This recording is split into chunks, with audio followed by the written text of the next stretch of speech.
say, you got to earn your liberation.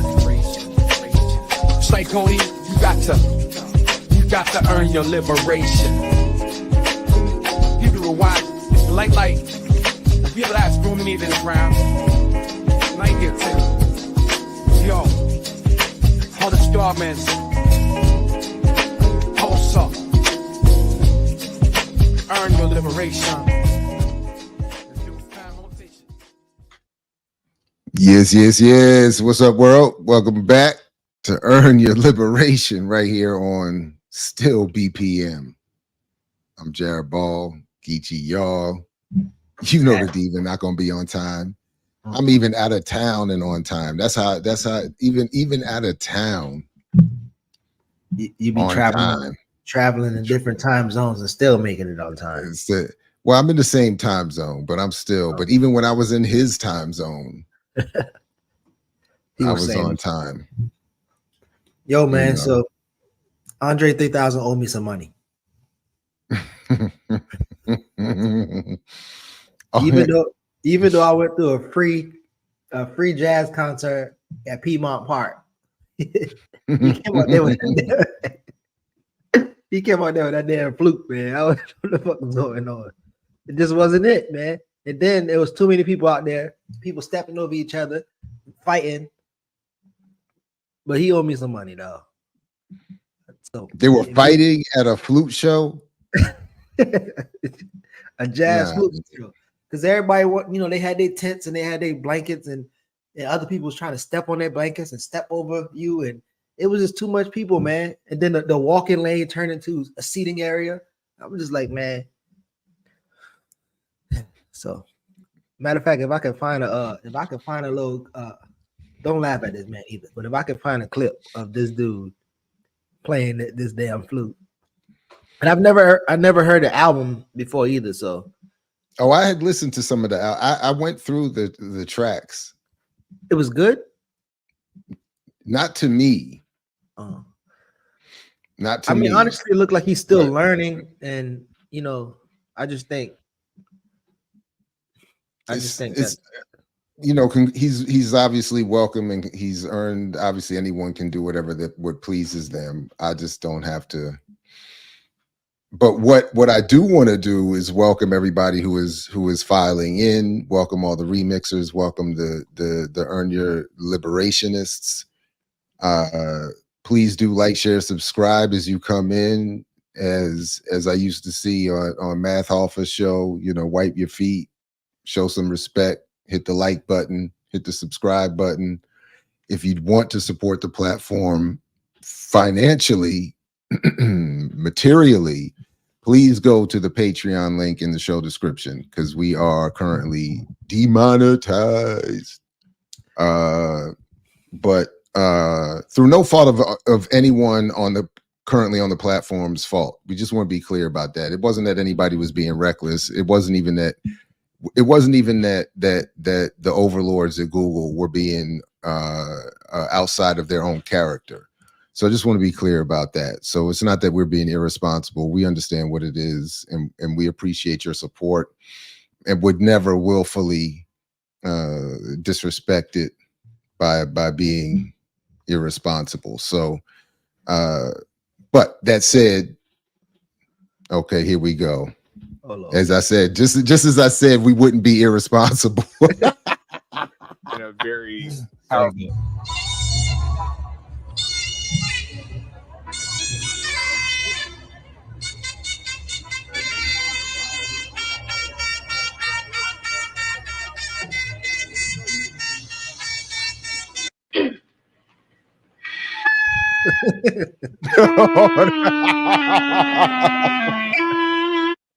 Yo.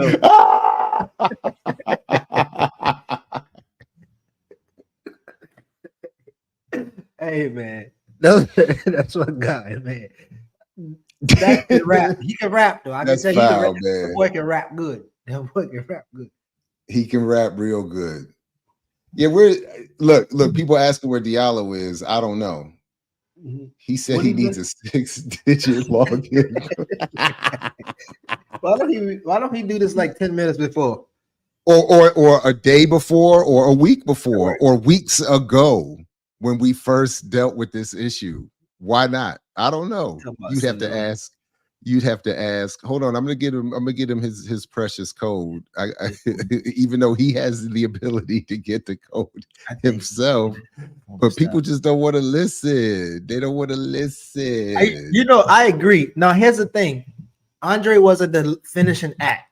Liz was. She's a jazz singer, and the two performance before him and after him was dope, right? And so people, it was comfortable crowd before him, too much people during him, and then comfortable crowd after him. So like, yeah, but I think it was really a Andre thing. Andre Dickinson was introducing him and bigging up his administration. And I think that thing was Kai. Hold up, tell me true, Kai. He said he liked. I don't know Kai. I only know Kai to be the most upstanding, principled, and well researched. But I'm struggling. I'm not going to argue. He's stretching the credulity. If Kai tell me it's okay, I'm gonna go check it out, because I didn't check it out. I'm gonna be honest. I never checked it out. I didn't have any desire to check it out. But now that Kai, you like that for real though? You liked it for real? Did you just like the idea that he felt free enough to do it? Are you saying that out of the blue, if that album dropped on you with no context and no name on it, you'd have been like, this is what I was looking for? I don't know about that. But if he says it is, I'll check it out. And maybe Andre has a band, because I think he kept talking about his band. Now, if he has a band, like for instance, Gregory Porter is a dope vocalist, but he has one of the dopest bands out. So if Andre's band is showing up and the music is good, I'm okay. But a band of what? I just think he gonna have some other supporting instruments that's gonna come through with him. I would hope, because that flute was a little, and then I couldn't even hear the flute because people was talking and running, and there was so much going on. It was just like, come on, man.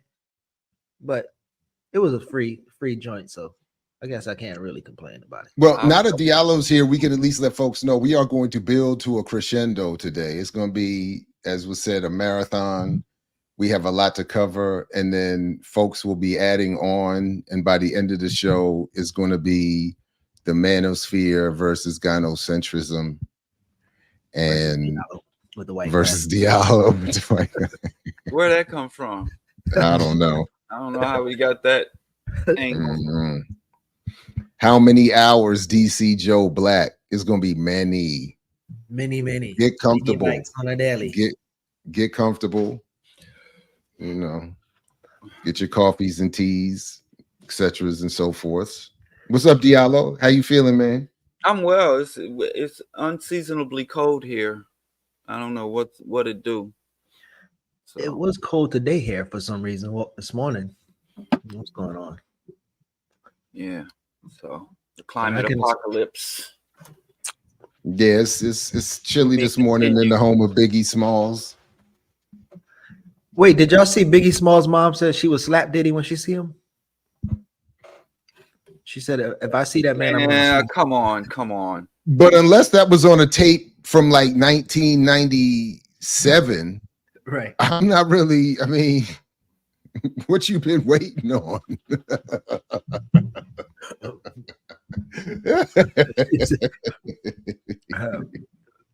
That's fair. What is she going to get mad? Because of the allegations? Is that what she was talking about? I don't know. It was like the charges. It was the videotape. Maybe that was. Or maybe that's an old recycle thing. I just saw a quote. I was like, "Oh, she's talking about slapping people." I'm with B. Moore Coomer. That's what I'm saying. She's 30 years. Where you been? Oh, but the whole community is 30 years late. Get him, Diallo. The whole goddamn community is 30 years late. Y'all been dancing and shaking y'all asses to gangster pimp shit for almost half a century. Everybody loved gangster pimp shit until some gangster pimp shit happens. Y'all make these motherfuckers billionaires, and now everybody's all appalled and shocked, and all this pearl clutching. I'm genuinely surprised.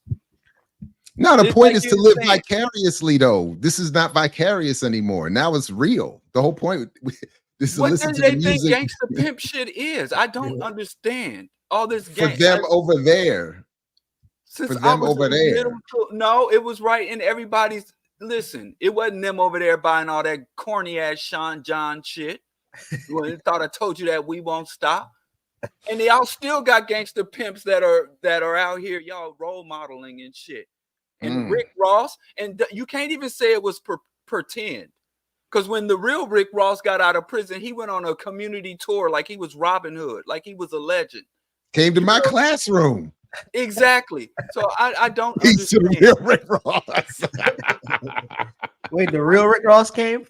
Yeah, he came. I don't know. Honestly, I don't even know how it happened. I think somebody on his team knew me or had crossed paths with me, and I got a text basically randomly out of nowhere saying, "Do you have class or something? Would you have something going on today?" I was like, "Who is it?" It happened very quickly, and it got scheduled very quickly within like I think a day, and then he just showed up in class and talked to one of my classes. Okay, Jared Street. It's on tape somewhere. Morgan sometimes gets a little funny with you know stuff I'm involved with, but it's on tape somewhere. I think the whole hood needs a reflection, but it don't even go back to that. I mean, it goes back to all them iceberg. I had a bookstore, and everybody wanted them goddamn iceberg slim books. The Mac. You know, it goes which Mac? Tariq Nasheed one? The movie. Oh, I'm about to say back to the 70s. I just don't understand. We all thought it was a game, that this shit was all just make believe when we knew it was real.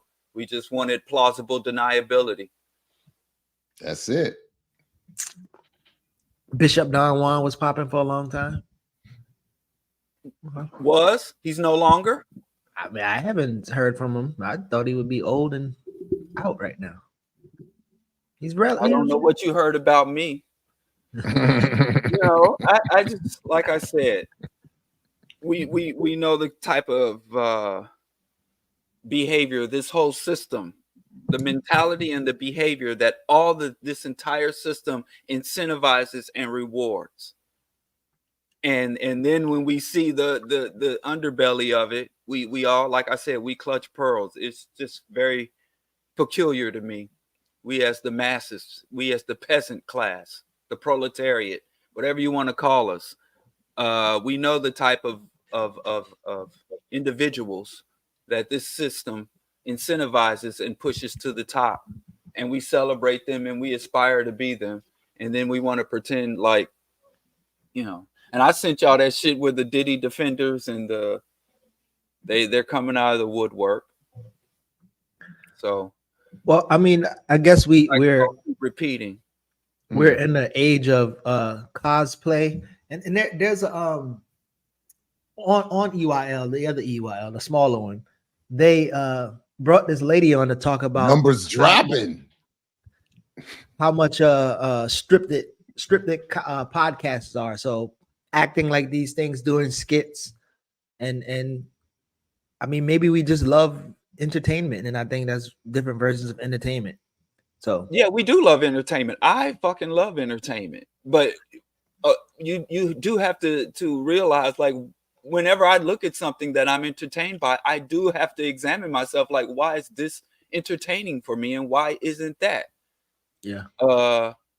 It's just I always examine my preferences, my taste, and what, you know, interests me or what draws my attention. I always have to examine that. Right. And this pimp hustler shit, I mean, it's been too many books written on the fact that it was gangster pimp hustler was street aesthetic was deliberately constructed to steal the appearance or the aesthetic of black militants and put it into criminality and gangsterhood shit. That was deliberately done to undermine the gangsters, and the pimp were deliberately elevated to undermine the revolutionary and the militant. And it did just happen to us. That happened even with the communists. The communists, they went to get La Cosa Nostra and other criminal syndicates to go against the communists.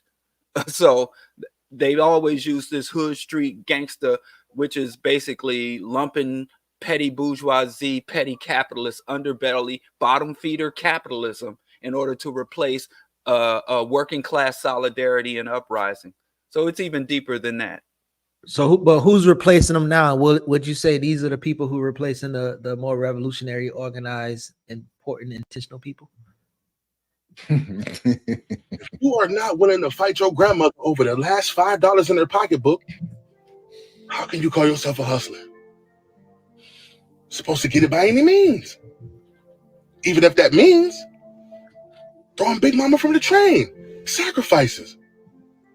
I haven't seen my wife and kids in 92 days. You think I'm losing sleep? No. I'm dream chasing. Why would I clock into a minimum wage job when I can sit at home selling earring backs on Amazon? Let's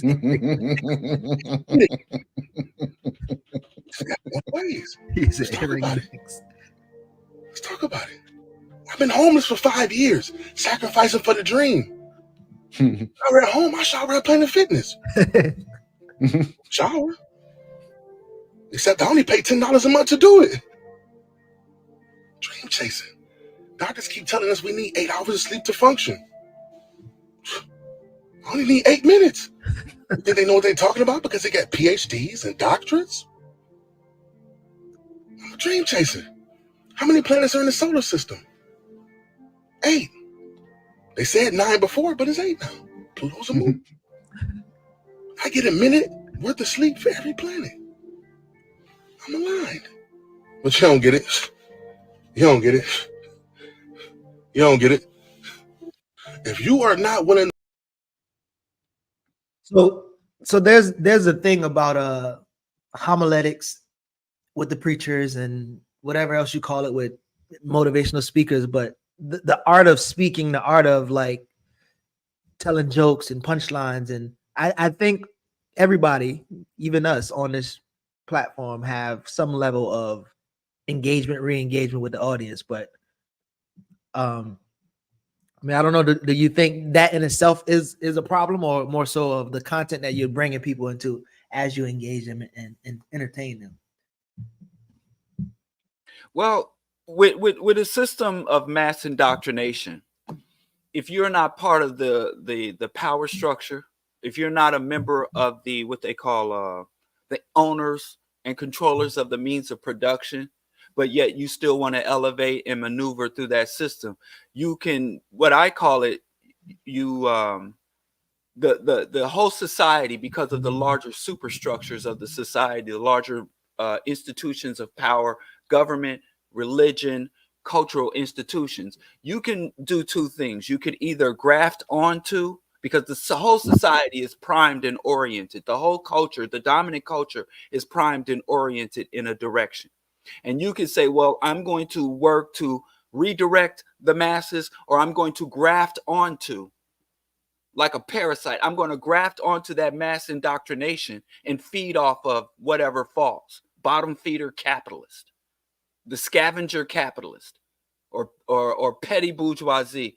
And so the dominant society already has the Protestant work ethic. You have to work hard. They already have Christian or overall religious fervor and want to keep the masses oriented towards faith and religion and the great hereafter and the apocalypse. So many of members of oppressed groups, instead of trying to awaken the people, consciousness raise, redirect, radicalize the people, they just simply say, well, I already know the dominant system has done 90% of the work for me.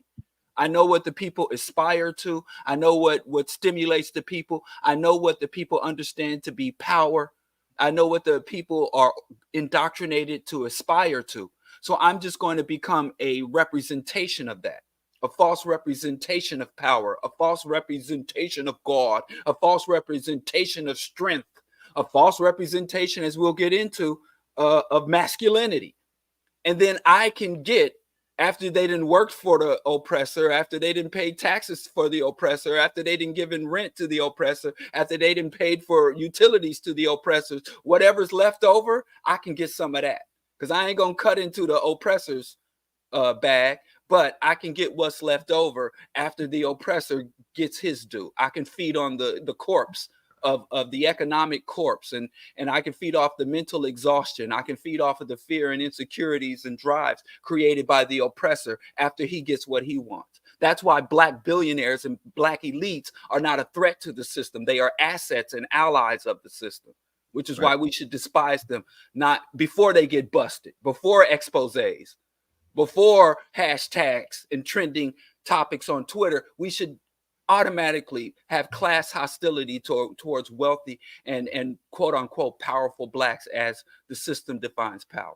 So Jared, before you go, I want to play one more clip of maybe not so much a financial literacy expert or somebody who's celebrity, but somebody who might be calling themselves the radical left, and how but also shout out to this brother who was driving to the doctor. Bless his heart. Bless his heart. To whatever God you know of, pray to him on that brother's behalf. Democrat in America. Yeah. You in the fight of your life right now, man. I saw New York Magazine say that you are the most endangered Democrat in America. Yeah. Damn. Yeah, that's crazy. You know, you can't speak up for Black people. You know, you can't speak up for Gaza. You know what I mean? As soon as you start speaking up for Black and brown people, they're going to attack you. That's how white supremacy works. If I voted against a particular bill, I'm against President Biden's agenda, right? The fact of the matter is I me personally co-wrote one of President Biden's biggest bills, the Chips and Science Act, which is going to bring back semiconductor manufacturing to our country and particularly help us build wealth in Black and brown communities. I wrote that provision into that bill. Congressman, what do you think the appropriate response to October 7th would have been? Because also as a congressman, you know, war is a part of it. Yeah. Right? You know, like, so what would the appropriate response have been? Yeah, go after Hamas, not all the civilians. Trump led an insurrection. And he's on some deport these Latinos. We're going to do something with the radical left, which is me. You know, Muslim bans, dictator for a day. Y'all heard of Project 25? They're talking about, like, you know, using military to quell protests. That's some whole other shit that I don't even imagine what that could possibly be. I was in education for 20 years. When I saw shit wasn't working in education, I opened my own school and ran that school as a middle school principal for 10 and a half years. I saw shit wasn't working for my kids and community. I said, fuck it, I'm running for Congress. See what happened? Ran for Congress, won. Like, and now we in Congress building power. So we building power. They scared to death of that shit. He said at a Black History event in New Rochelle, 2 Black people, that I take money from Hamas. He said this publicly. And we had to send, our lawyers had to send him a cease and desist letter. Don't talk about me like that, or else we're going to go after you. And then he tried to deny and say, no, I say take money from supporters of Hamas, which is also fucked up to say too, right? But so you're saying I take money from a terrorist organization. Are we going to like put the guns down, come together and figure out a way to share this planet abundantly together? I think we can do that. I think there's enough space for everyone to have land, home, food, clothing, shelter, and realize their dreams. Right. But white supremacy stops that from happening. And that's why that, you know, the movie Origin and the book Caste is so powerful, because it talks about that caste system. And it's not just here, it's all over the place.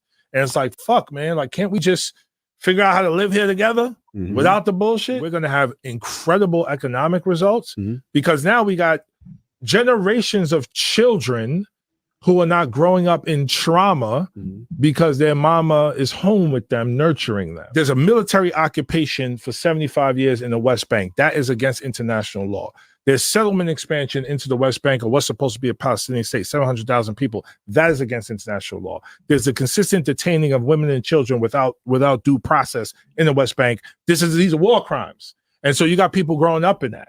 So it's not to justify anything. We condemned October 7th, absolutely outright, because killing civilians is wrong. That's a war crime, absolutely. But you can't condemn October 7th and then not condemn what's happened since then, or what happened before that. But here's the bigger picture here. Hamas is not a people, it's an idea.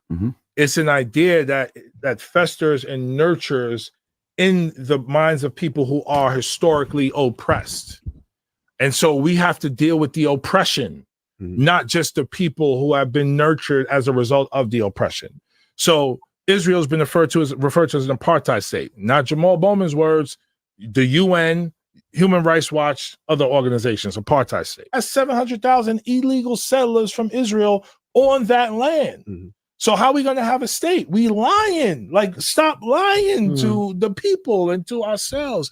You want to stop Hamas and stop extremism? Let's have diplomacy and equity and opportunity. What I've heard a lot of pro-Israel people saying is that Hamas doesn't want peace. Like, Hamas's whole mission is to wipe Jewish people off the face of the earth. And that's why we got to deal with Hamas. The other part of that is Netanyahu empowered Hamas over the course of years to destabilize the Palestinians, so that, because Netanyahu doesn't want a Palestinian state. Netanyahu wants the Palestinians to leave.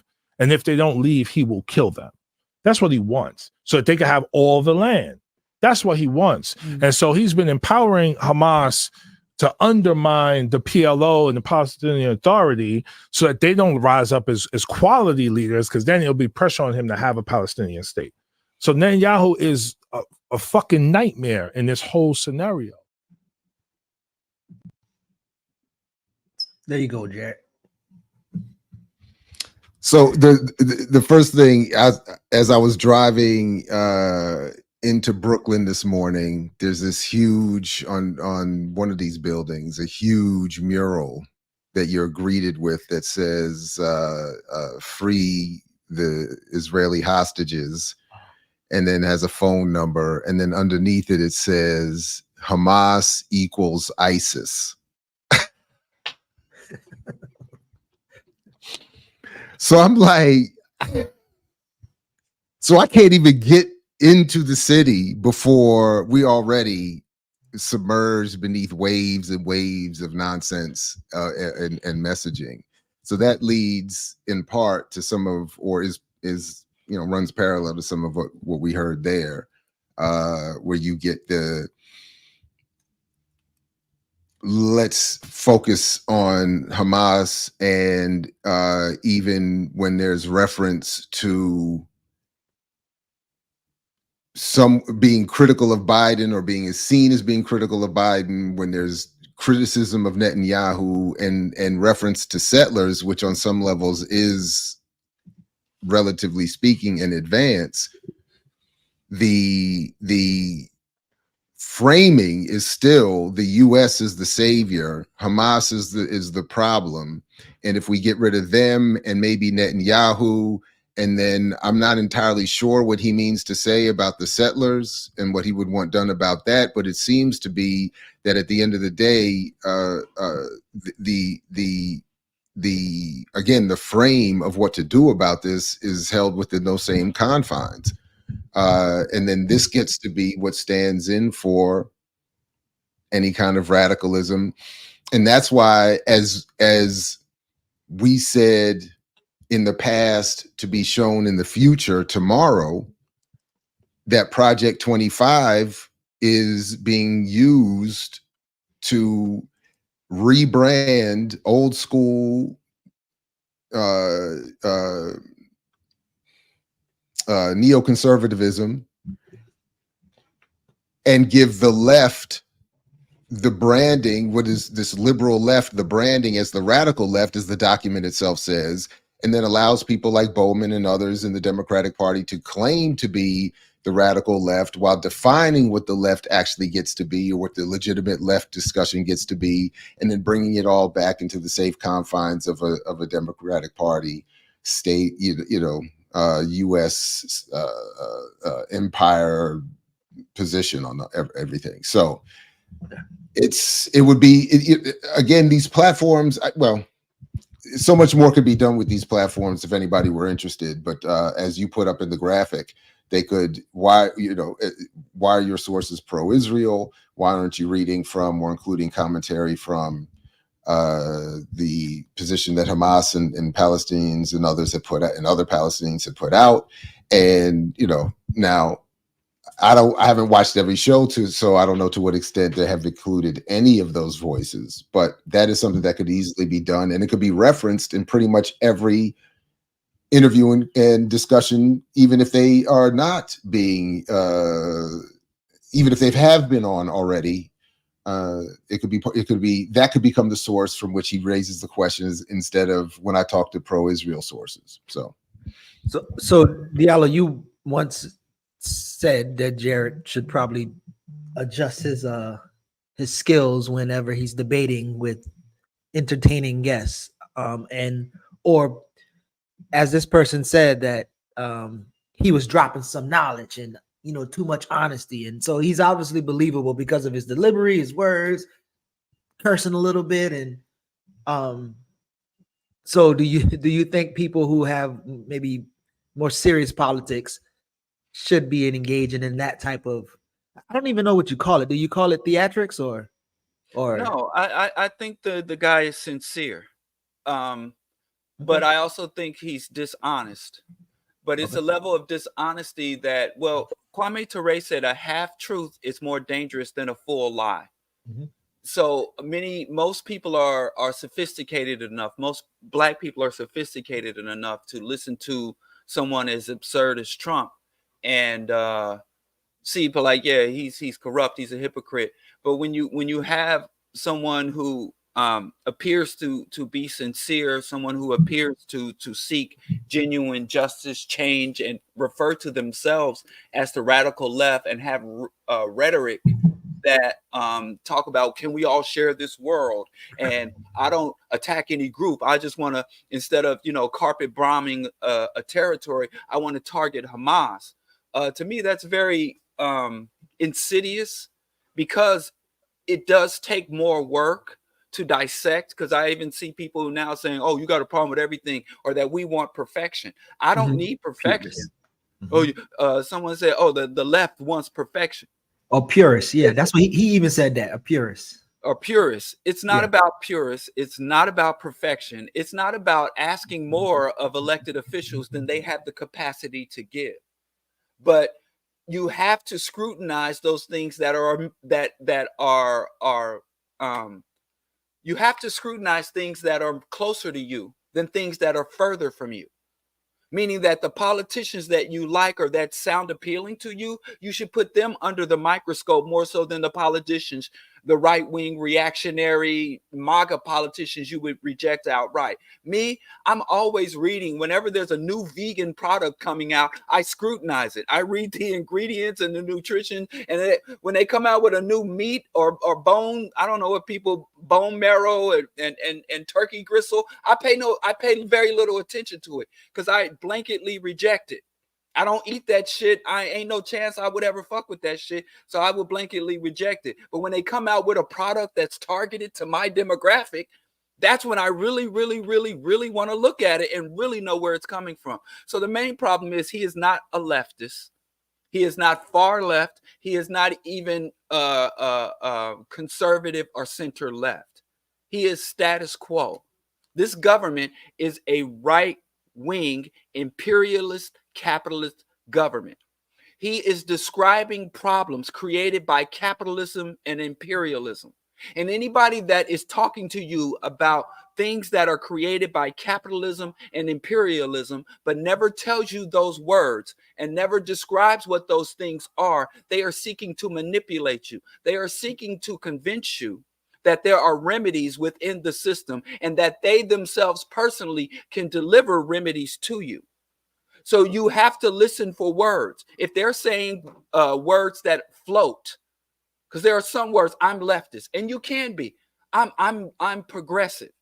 So they can say, well, he did say he wants the Palestinians, he's against Netanyahu and these floating things, but lock it down. If you cannot say I am leftist, if you're not anti-capitalist, anti-imperialism, and in fact, he wants a benevolent imperialism, and he wants an inclusive capitalism.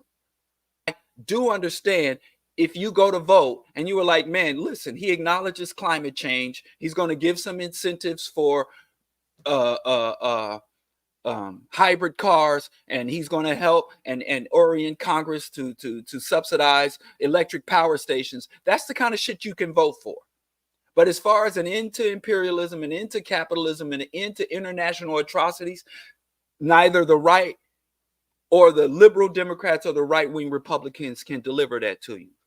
So once you get out of and remove yourselves from desiring or seeking things that the political system will not provide to you, I think you can vote with more clarity, and you can listen to these politicians with and understand more about what they don't say and understand where they really coming from. He is not a radical left. He is an integrationist.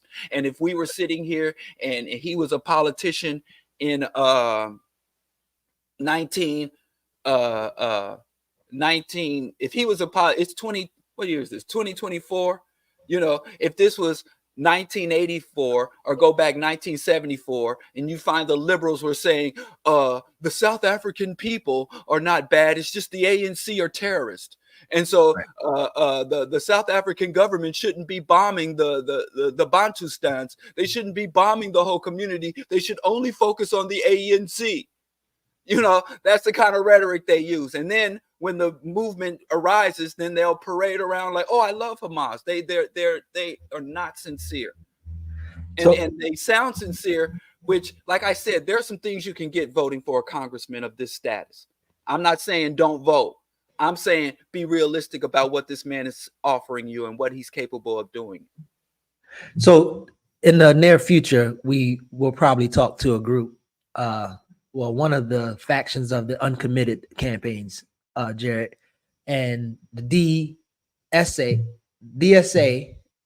Bowman is, I guess, alignment with them. And some of them even, I've heard say that they even want to organize us into a socialist country or whatever they're trying to say. And I would be curious what Jamal even thinks about the uncommitted thing, how he moves. But back to this, I know we probably bring you here all the time, Jared, but like, it seems like this conversation always has to go to sincerity, lying. And I know, you checked me a few times on the lying thing, but lying and or is he ignorant? But wouldn't it say, like, as Diallo was saying, if you are intentionally excluding voices on the actual left, I'm not sure that we should assume you have good intentions or you are sincere or whatever. But I don't know how you feel about Bone. Again, I don't care what the intentions are. We don't have to judge them. I think, in fact, Diallo just laid out a blueprint for how we should assess it. If you aren't talking about this, that, and the third, if you aren't advocating this, that, and the third, it doesn't matter whether it's by design, by accident. In terms of assessing your intent, I do think ultimately evolving an analysis of the design of having that person placed with that messaging in that narrative is important to a structural analysis and organizational work, etc. But if the question is specifically, do I think or do we think he's being honest or not, it don't matter. It's I keep thinking that again, that scene in Casino where De Niro catches the kid at the the nephew of his friend working at the slot machines, and he said he said either you were in on it and you are a crook or you're too stupid to catch it. Either way, I got nothing for you. I got no use for you. So it's the same thing here, whether you did this on purpose or whether this is your honest assessment.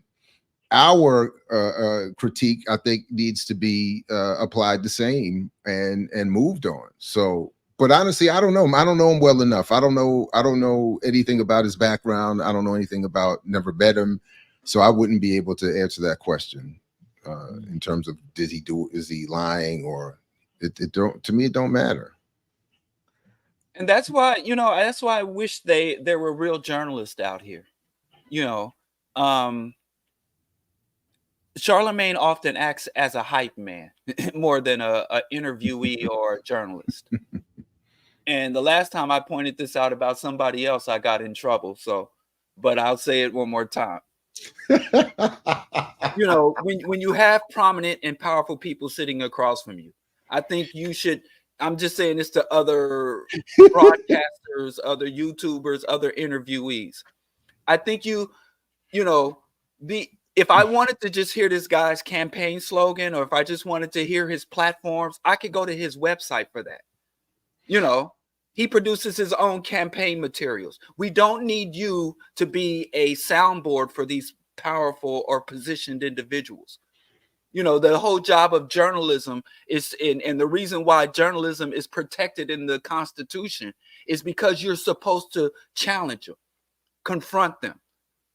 If they want to just promote their ideas or themselves or their projects, then that's advertising. That's not journalism. So I think that, I wish that Charlemagne had dug deeper when he talked about Hamas. I would have, just posed the ANC question. ANC were called terrorists. Or ask him, does he really understand the history of Palestine? How do you define radical left? Yeah.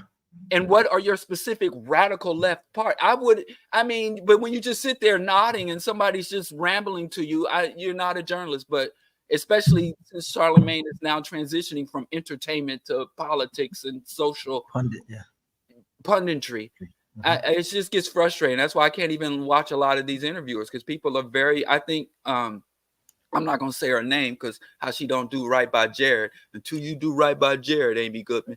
But Amy Goodman is one of the few journalists left that actually goes there, even with the people she supposedly like, or people like-minded people.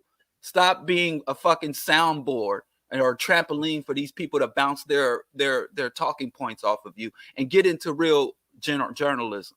Yeah, and so one, obviously, remember, Charlemagne starts out as a radio host, entertaining, and then he's still there, but his limitations and what he believes politically, and what I know about him personally, like his interview is to pad his authority so that he could sell more books. So he would ask questions like, "Well, is it Biden?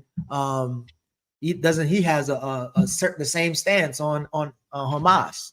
So he did, in his mind, challenge him. And to other people, not challenging him, because this guy's already setting him. Of course not. But I'm saying in his mind, as an alternative or a confrontational position to Biden and Biden's policy. So he just threw him a underhanded softball for him to knock out of the park. I think he should treat everybody that comes on his show like he treated Little Mama. Little Mama. I think I would start watching The Breakfast Club if he gave these guys. I didn't even see that. What did he do with her? He was just pressing her. Everything she was saying, he was pressing her and pulling out.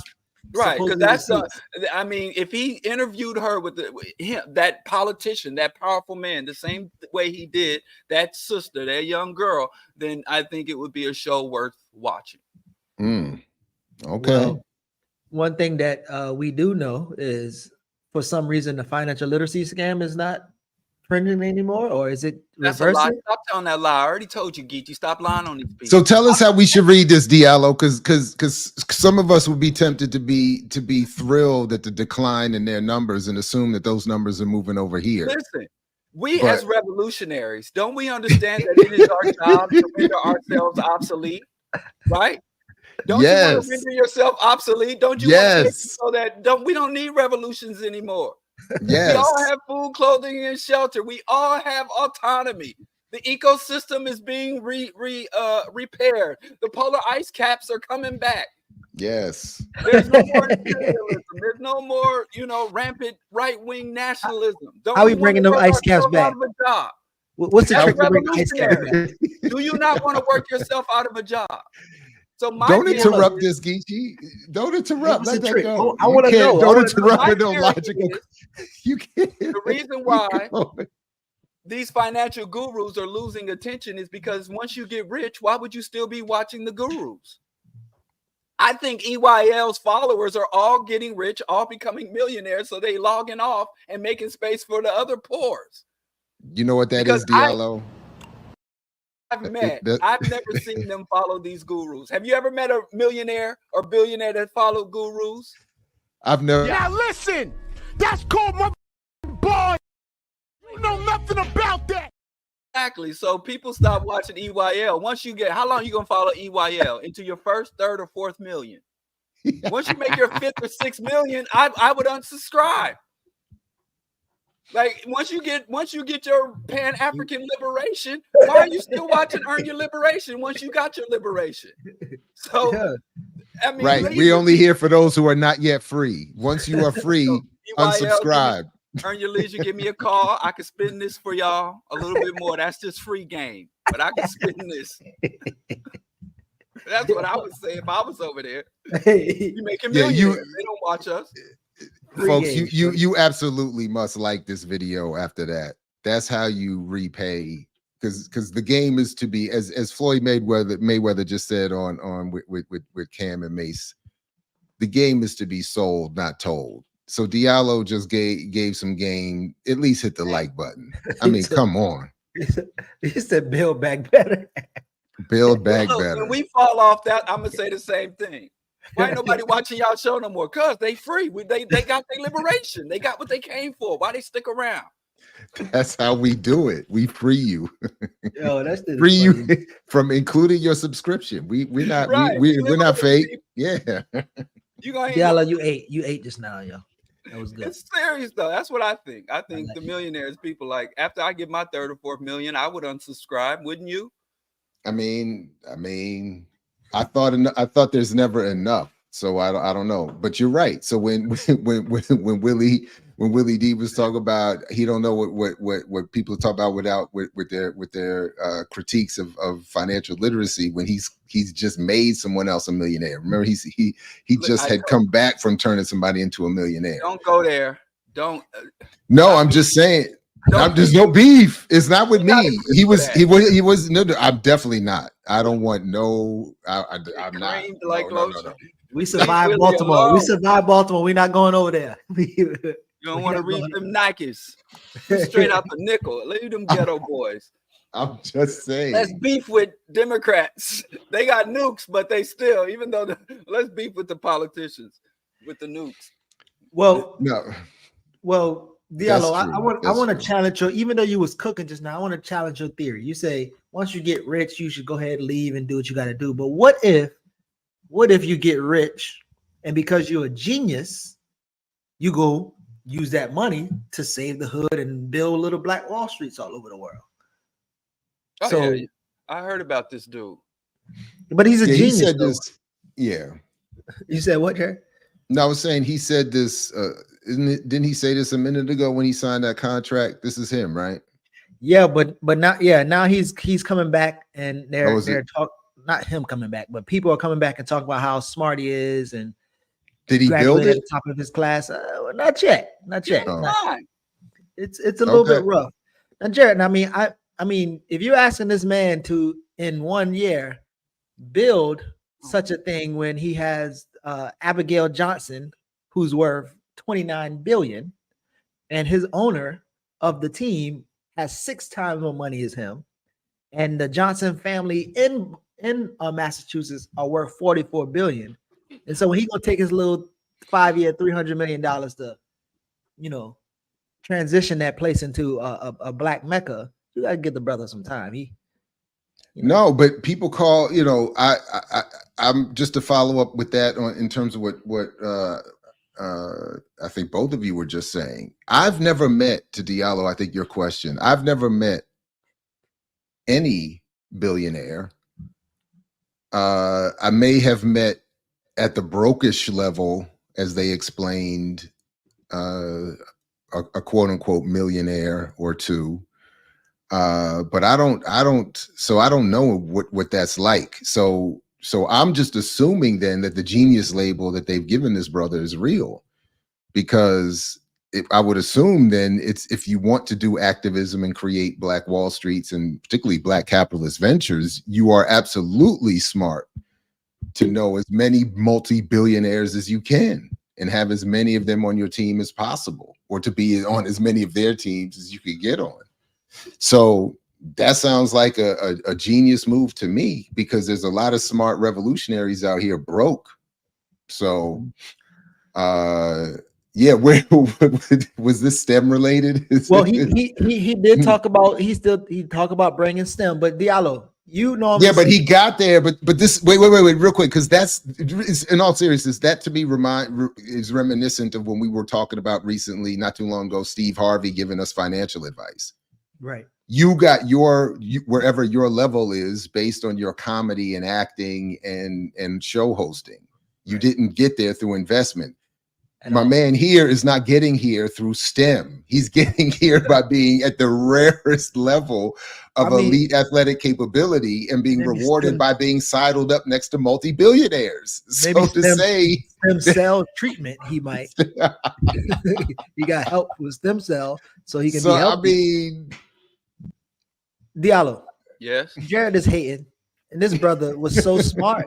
He was so smart, Diallo, that the owners said this guy might be too smart to play basketball. He might quit. He might not be interested. Runs Wikipedia. Who is responsible for this information? But we'll get into that another time. He was criticized by some as too smart to play in the NBA. What some scouts were, and he would grow tired of playing basketball. Instead, opt to pursue other career paths. This criticism was taken by some as racial bias against African Americans. I mean, that's what it was, I guess. I remember it was actually a GM. Yes, do you know? Funny story. They didn't know I was on the phone, so I was listening to them talk about me while I was on the phone. So I was getting all the information. Ooh. That was one of the things that I remember the GM say, well, we're worried that he is just too smart. He asks too many questions. And is his love for the game? Is it there? And luckily, the Celtics seen my talent, seen my character, and thought that it would be a great fit for the organization. Ooh. So is that like again, they're scanning this guy and seeing, is he like gullible enough, dumb enough, able to be controlled? But really he's a Kyrie Irving. Who said that? I don't know his agents. Did he say anybody's name? Because you know what they said about me, because when I graduated high school, they was like, he's just too much finesse. They said there was a general manager who was like, this dude's so nice with the rock, we put him in the NBA and just be a lock. It'd be unfair to all the other ball chasers. That's what the scout said, yeah. I mean, that's what they said.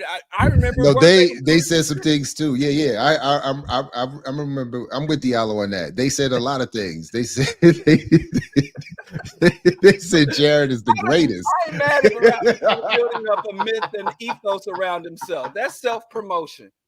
And really, I would appreciate someone using intellect as a flex, as opposed to like what's that guy's name? That guy y'all was all. I'm gonna go back to the 90s. Everybody was riding his jock, Deion Sanders. Oh, Deion must Sanders. be the money. So remember Prime Time, Showtime. Yeah. I wonder athletes, if he starts a trend where athletes are like, I was too scholarly for this. At least, if you're gonna be, unduly influencing the masses, at least, No, they said, but that same they was saying that they said, look, Jared's resume is just too strong. We cannot hire him at this and that university. He's just too smart. He's too talented. He's just so. And then Morgan, I was all the Zooms. I was in the background of all the Zooms, and then But thankfully, Morgan recognized my talent and skill set, and was willing to sign me up. So right, took a chance. They took a chance. Exactly, they took a chance. Might explode. Yes, because these other they were out there. I mean, I'm telling you. They were telling Jared is the greatest. Let me tell black folks something. Trickle down. I'm out of town. Thugging with around. Trickle down. We love trickle down. There was a question someone posted. What have white billionaires done for the white masses? When you look at the wealth obtained by the white race, when Yvette is encouraging us to be made white, there's the white folk were not rescued by white billionaires. They gave them a pathway to whiteness, though, didn't they? In fact, well, that's a whole nother thing. The who gets to be white and when and why and where. It's very interesting how the Irish and the Italians became white, and how the Aryan North Indians lost their whiteness. But that's a whole nother thing. Right. But the white masses. Even white folks don't know this, so I ain't mad at black people for not knowing this, because even the white masses don't know this. White people were able to get generalized wealth and were able to secure a middle class and the general affluence of the white masses through opposition and being a threat to the white elites. They organized and positioned themselves in hostile positions of threatening the white elites. They were not white, they attacked. And throughout their history, whenever you see the white race as a group rise, if you define it as rising, but if that's your aspiration to be made white, when you see the white masses rising, generally, if you look at the political undercurrent causing that economic rise, you'll see hostility and conflict between the white peasants and the white monarchs, the white laborers and the white barons, the white workers and the white capitalists. You will see antagonism and hostility and conflict and bombs and Gatling guns and cannons and guillotines. You do not see a benevolent white billionaire coming down to bestow mercy and wealth and opportunity on the white masses. We should understand that. Because we understand trickle-down economics doesn't work until it's a white, black, wealthy person coming, promising to trickle down some shit on us, sprinkle me. Hey, LeBron James' shitty-ass Nike shrine that he calls a school. Sprinkle me, man. Sprinkle But hey, just add on just quickly to let's us not forget that it was the merchants that took the heads of the royalty in Europe to get to where they are now. They were like, they didn't just walk up and say, "Can we?" Jobs. That's like, I'm gonna kill the king so I can create jobs for my people. So I can build housing blocks for my people. Get my people out of the thatch huts. So one of his feats was he was the youngest people, one of the youngest people to ever speak at Harvard. And I spoke at Harvard once, and it wasn't that inspiring. Oh, look at that. Look at that. Ring the bell for that name drop.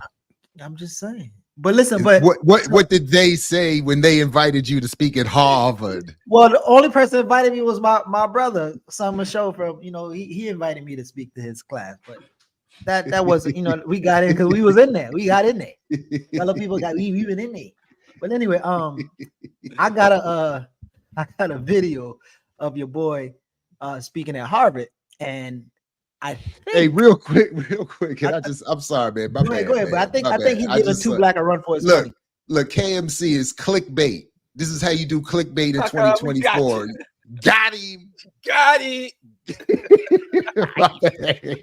say, where's FD? We don't. He said, where FD? He said, where FD? What's with the thumbnail? Got him. That's how it worked.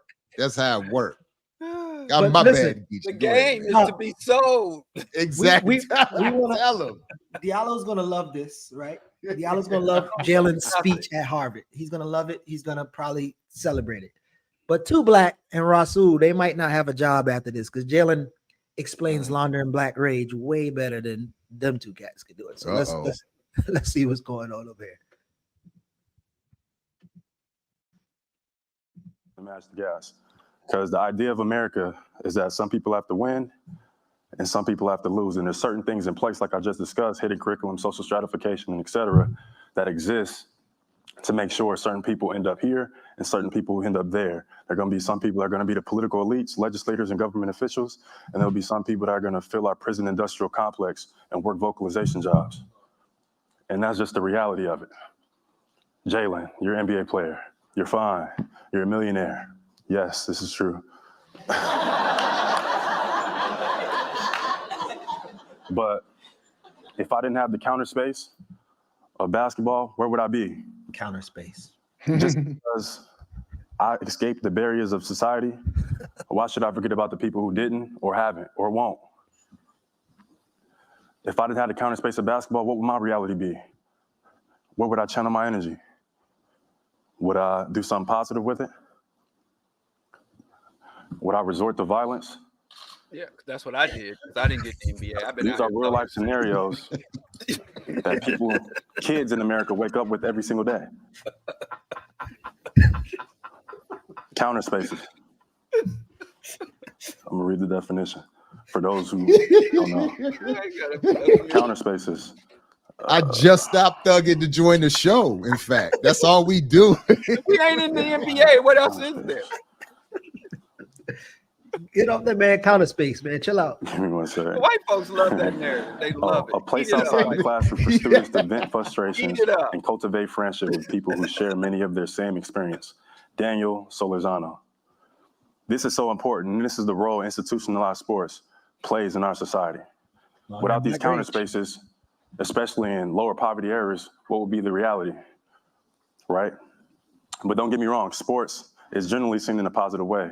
So I'm here talking about sports. I'm looking at two perspectives of it as an NBA player who's benefited from it, but I also speak on people who haven't. And I don't speak for everybody. This is just some of the things and some of my ideas. You can call me crazy if you want. But counter spaces is a thing. It's a place out of breath where people lecturing can and you find out and release stress. My counter space is nervous. this is the Chill out, man. He nervous. He nervous. He nervous. He ain't nervous. He's sports a can be seen genius. in a positive way. It's a unique way to bring everybody together. My mom, who's sitting right here, will probably tell you the reason why she put me in sports, or put me and my brother in sports, is one, to occupy our mind, develop character, develop leadership skills, discipline, and all of the above. And to be honest, it worked. It worked. It worked. I should have put my sons in ball chasing. I just want to welcome everybody to the counter space of Earn Your Liberation. We are your media counter space. Welcome. Hey, who said that? Who said that? Cut it off before the genius kicked in, Geechee. Oh, my bad. I was waiting for the genius, and then you started. I think he was building something. It was just about to get there because I didn't hear nothing. That's a genius unto itself, to be able to talk, and say absolutely nothing. That's a genius unto itself. All your critics just clipped that right there, Diallo. Wait.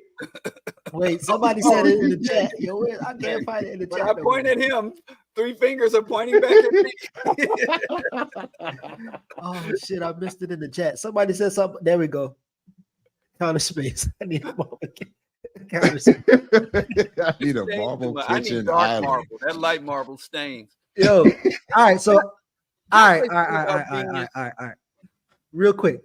All right. Just so we're not making light of people's ability. Well, I don't know. Not making light.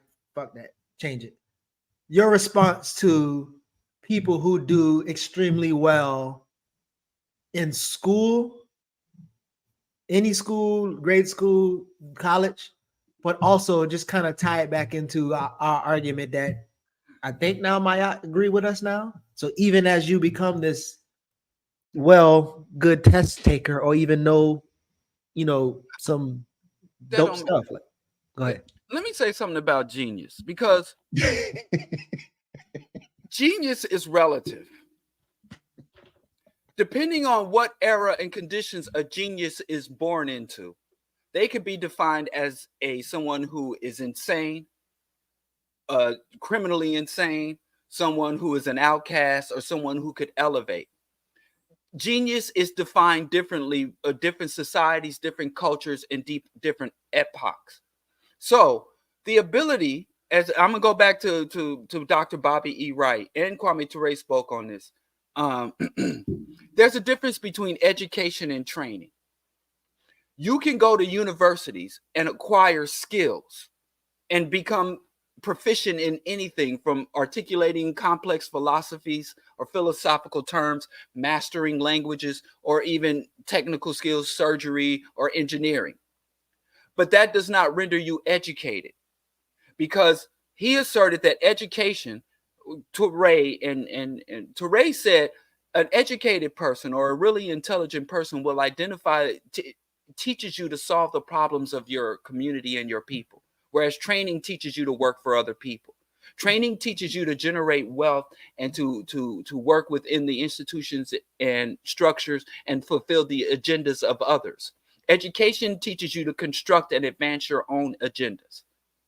So I think as an oppressed people under genocidal global oppression, multi-generational oppression, I don't think any Black person who is not revolutionary and engaged in revolutionary resistance and using their skills, their talent, their insights to resist the systems and institutions of capitalism, hegemony, white hegemony, and imperialism, they can't be defined as a genius.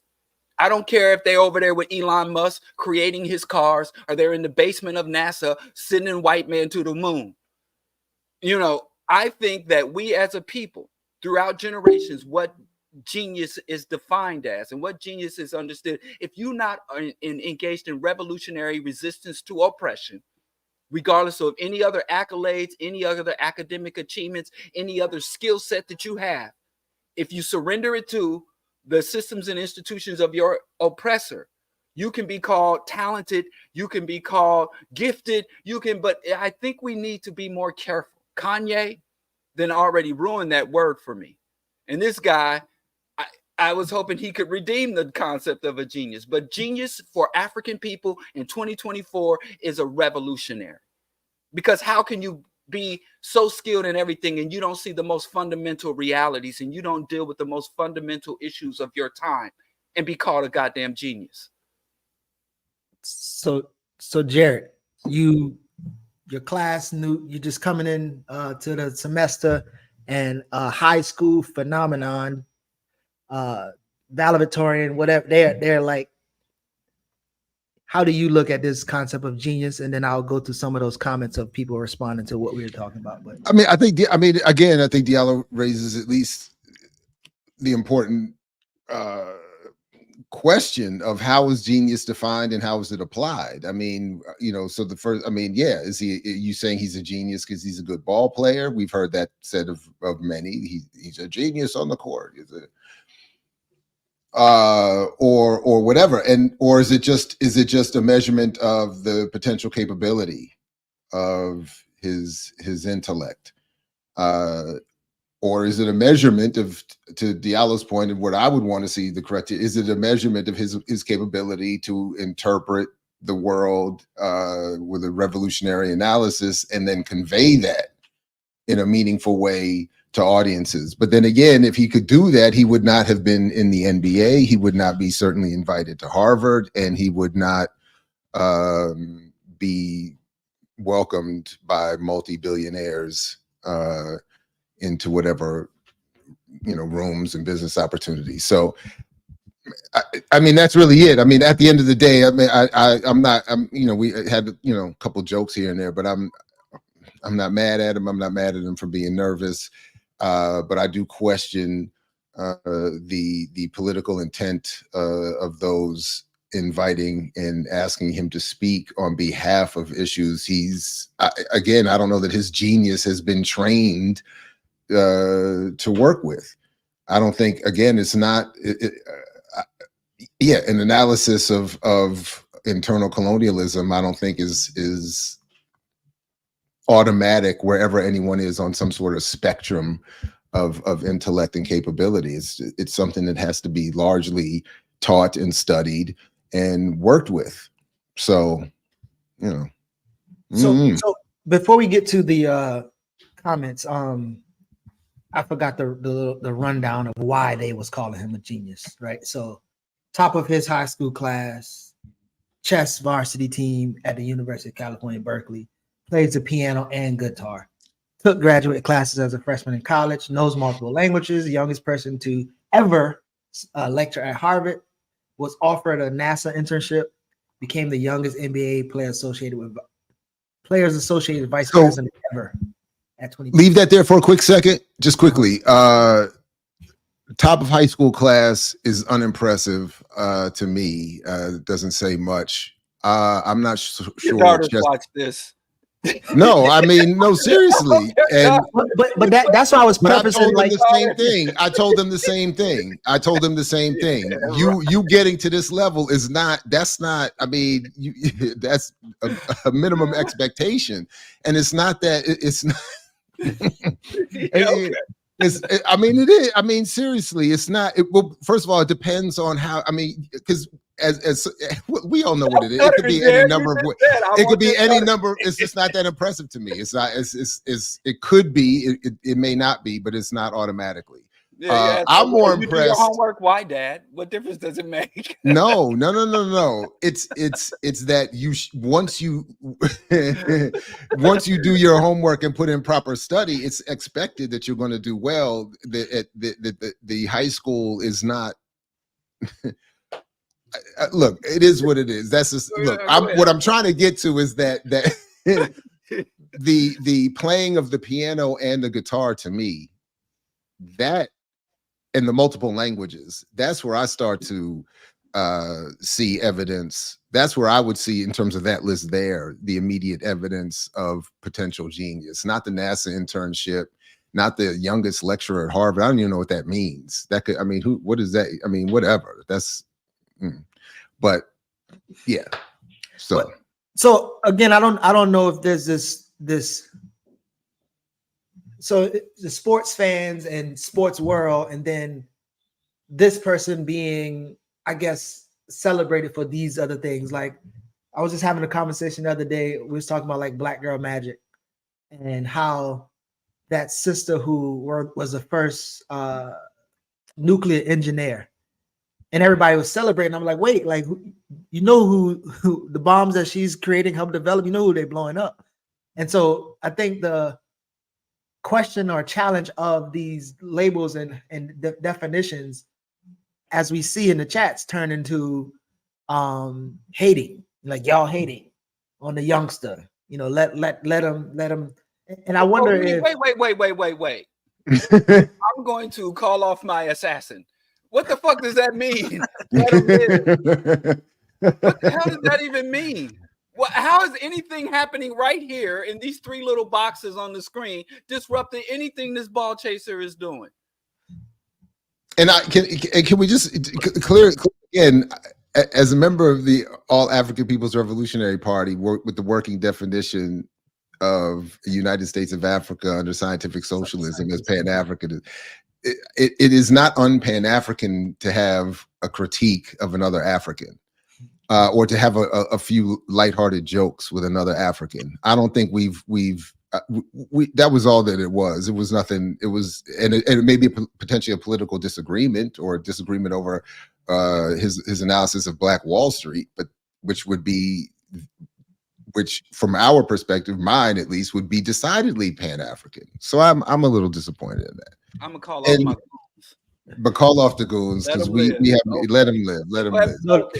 The people have spoken. Oh, this is my favorite. One of my favorite anonymous chatters, chatters. So Jesus Christ need to save y'all. The young black man two of high school class is unimpressive. Jesus Christ. What? You said that you're not impressed with his being my top son of his is number class. 3 in his class. class. Really what I meant to say is being the top of your high school class in and of itself, I don't think is evidence of genius. It could be evidence of a lot of different things. Resources, stick-to-itiveness, the relative standards of the school, so on. I mean, there's a lot of things. Somebody to do your work. Yeah, and a really good athlete. And doing well this is my point in my own household, doing well based on the curriculum or the curricula of all high school doesn't automatically guarantee that you are even doing well, are some genius or some even particularly special intellect, nor does doing poorly, by the way, mean the opposite. So automatically. So that's all I was really trying to say about that. I'm a little more sober, as they say, when it comes to these kinds of stats and numbers, when it's related to U.S. education. That's all I meant by that. Wait, time out. Because I the chat caught it, and I guess I didn't catch it. But what? This rough upbringing he got, if he was that smart, then basketball wasn't his only chair. You know what? That's a good point. Let the brother build a narrative. I'm with this. And that's a STEM, and he did it through STEM. So there goes my whole argument is blown out the water. Good catch. There it is. Good catch. There it is. Good catch. So like, to say, out of all due respect, even though I think he was a nut, John Taylor Gatto and the hidden history of the American education system. The U.S. education system was not created to cultivate, advance, or create genius. It was set up to create compliant labor force, and it has not deviated from that role. And any changes we perceive in the or reforms we perceive in the U.S. education system is not because it's changed in its role to create a compliant labor force. It's just the nature of labor has changed. So the nature of education has changed. Agricultural, industrial, service-based. So we cannot rest on. I ain't saying don't go to school. I yell at my son every other morning to get to school on time. I'm not saying don't go to school. I'm saying don't misrepresent what doing in school means. Because 9 times out of 9 times, it just represents that you've demonstrated to the larger society that you have the willingness and or capacity to be a compliant laborer. That's all. Hey, I've read some of Gatto's work. What I don't know, but what is it? What makes him a nut? I don't know anything about him outside. First of all, he's like a libertarian. He advocated for bringing back child labor. Oh, all right, never mind. Okay. He said that we harm children in many ways, and so in his book, he's like, yeah, we harm children by sitting them down in the school, and he talked about the Austrian school system. And how the Austrians created the school system with the bells and the lining up and the linear desk and the structure of the classroom, the curriculum all came from Austria, because Austria had some of the strictest societal controls and the lowest level of societal rebellion and uprising. So they brought this here and Americanized it.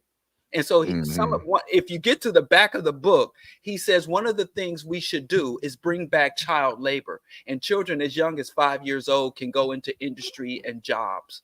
And even if you can find a apprenticeship for a job, you shouldn't even have to send the child to school.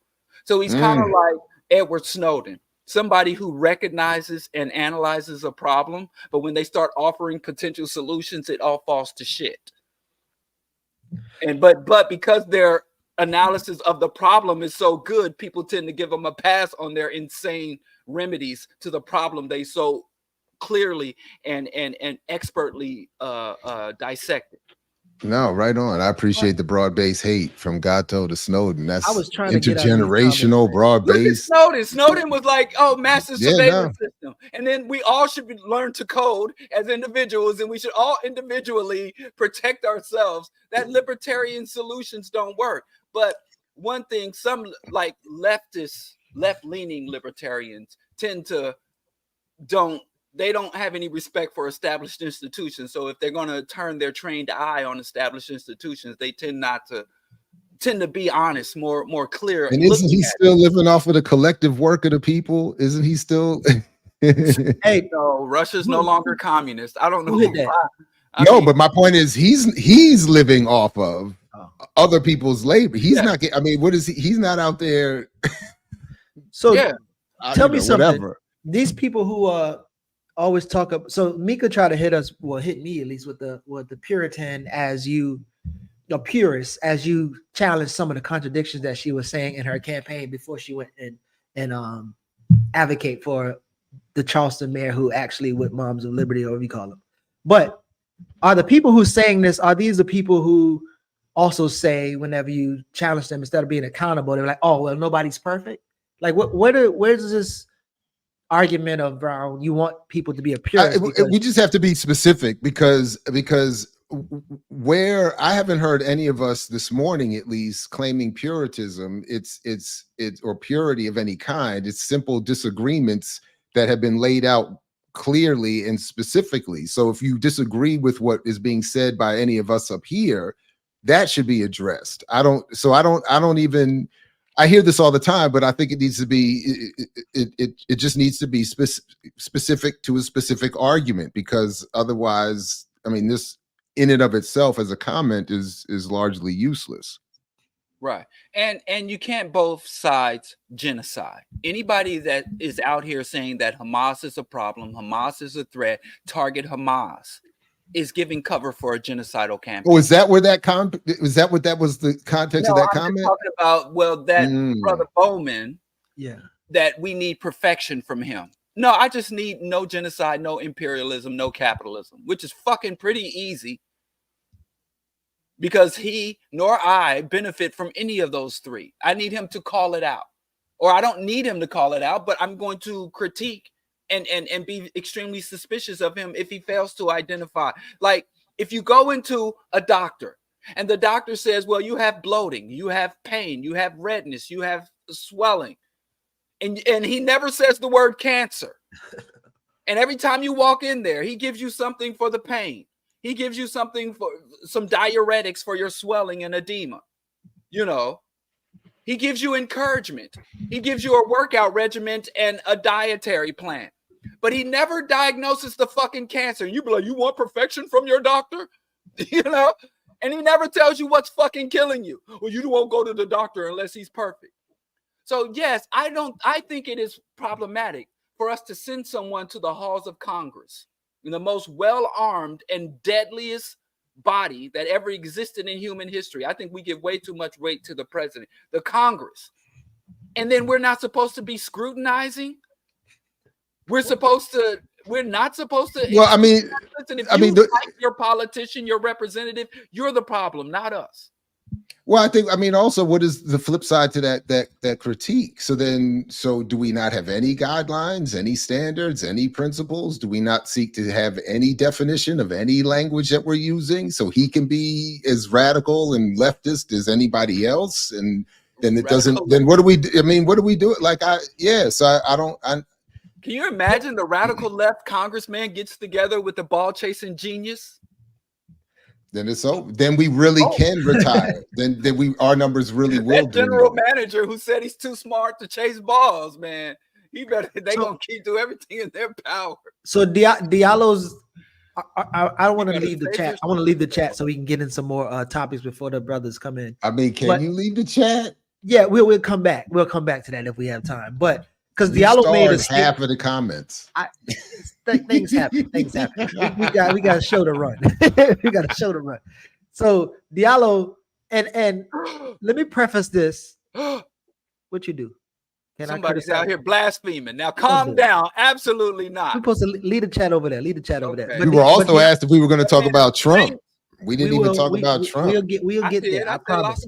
This is more important right now. So I don't want this to sound like slander to my brother and Jared's brother, because we both love my brother. Don't you talk bad? Don't you? We're not. That's my guy. He knows he's my guy. He knows you his guy. Diallo, anything that starts off with that. I'm just saying. Goes downhill immediately. Listen, letting you know where the bias is. That's it. Slow down. But he did publish this new piece, right? And why is it loading too fast? Okay. And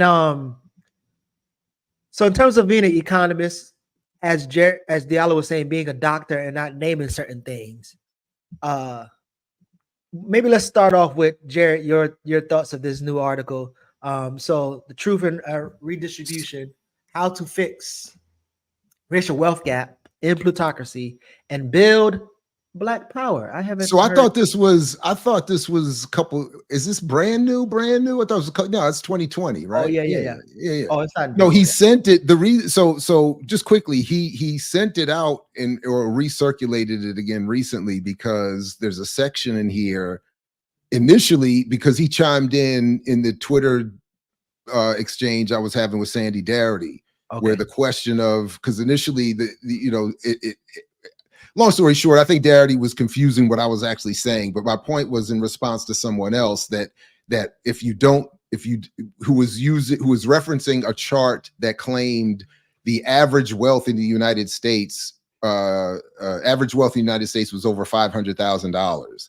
And I said, well, that's why economists often use median and not mean when assessing wealth, because if you look at averages, obviously it's ridiculous to say that the average experience, regardless of race, is a $500,000 wealth level here in the United States. So Darity, I don't know what he thought I was saying, but jumped in there to make the point that he uses average or mean to assess overall wealth because he feels it's a better way to target where the wealth really is and to get a bigger number, because you get a bigger number that you can work from when making his reparations claim, which brings us back to where he would say, as he did in our Twitter exchange, you get $400,000 per Black person is their argument.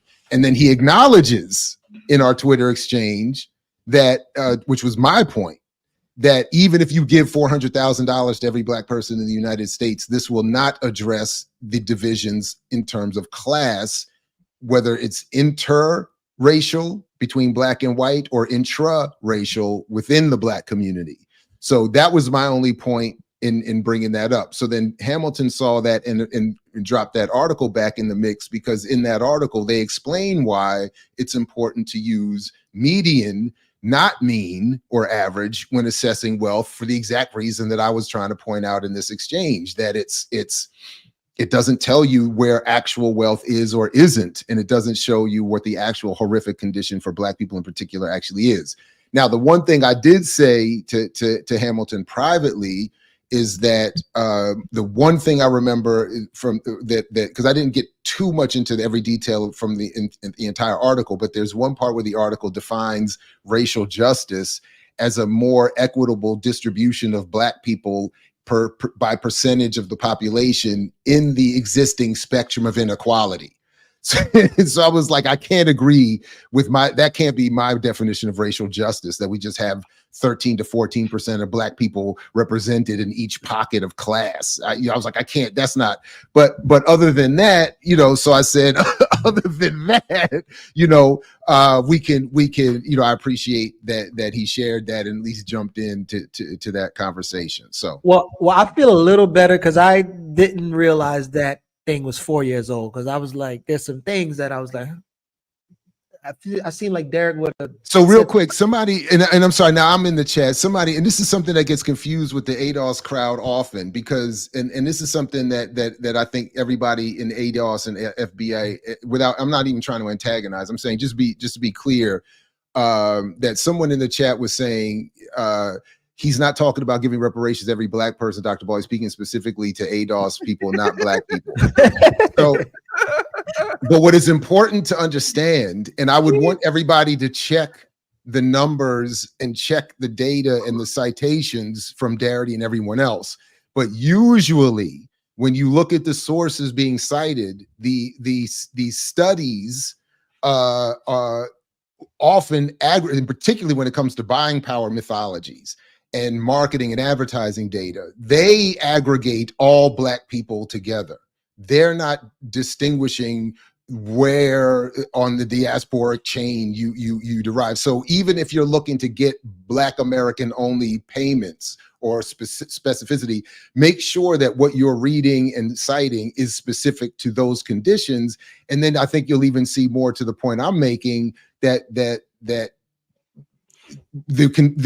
conditions demand something far more than an appeal strictly to the United States for reparative justice. By the way, that's something, I don't know if you caught it, I want to bring it up when FD shows up, that I think my only real critique of the video is that he said that he explained the radical shift in Dr. King and Stokely Carmichael, Kwame Ture, was in there evolving a claim or an argument around reparations. And that's what he says made them a target of the United States government. And I was like, I don't remember that part in the COINTELPRO papers. So it wasn't reparations. So I'm very interested to ask him why that specific language was chosen. But anyway. So reparation shit, it's gotten out of hand. so wait. So let's get into some of these. Again, I know this is old, but let's just get into some of these three prescriptions. Because I guess when you talk about Black power, and again, I don't remember, I didn't read this a while ago. I don't remember him talking about building Black power. But when you look at these three prescriptions, you see one, reparations through which the nation acknowledges and redress its exploitation and extraction of Black resources and parenthood. 2, baby bonds, which is, I guess, is Derek's big thing. Mm-hmm. And then 3, a wealth tax to break up the concentration of wealth among the capitalist elite. and to diffuse the political power that goes along with such concentration. So 2 questions. One, what you think about those 3, but is he conceding that political power only comes via money? Is that what you're saying, or what he's saying?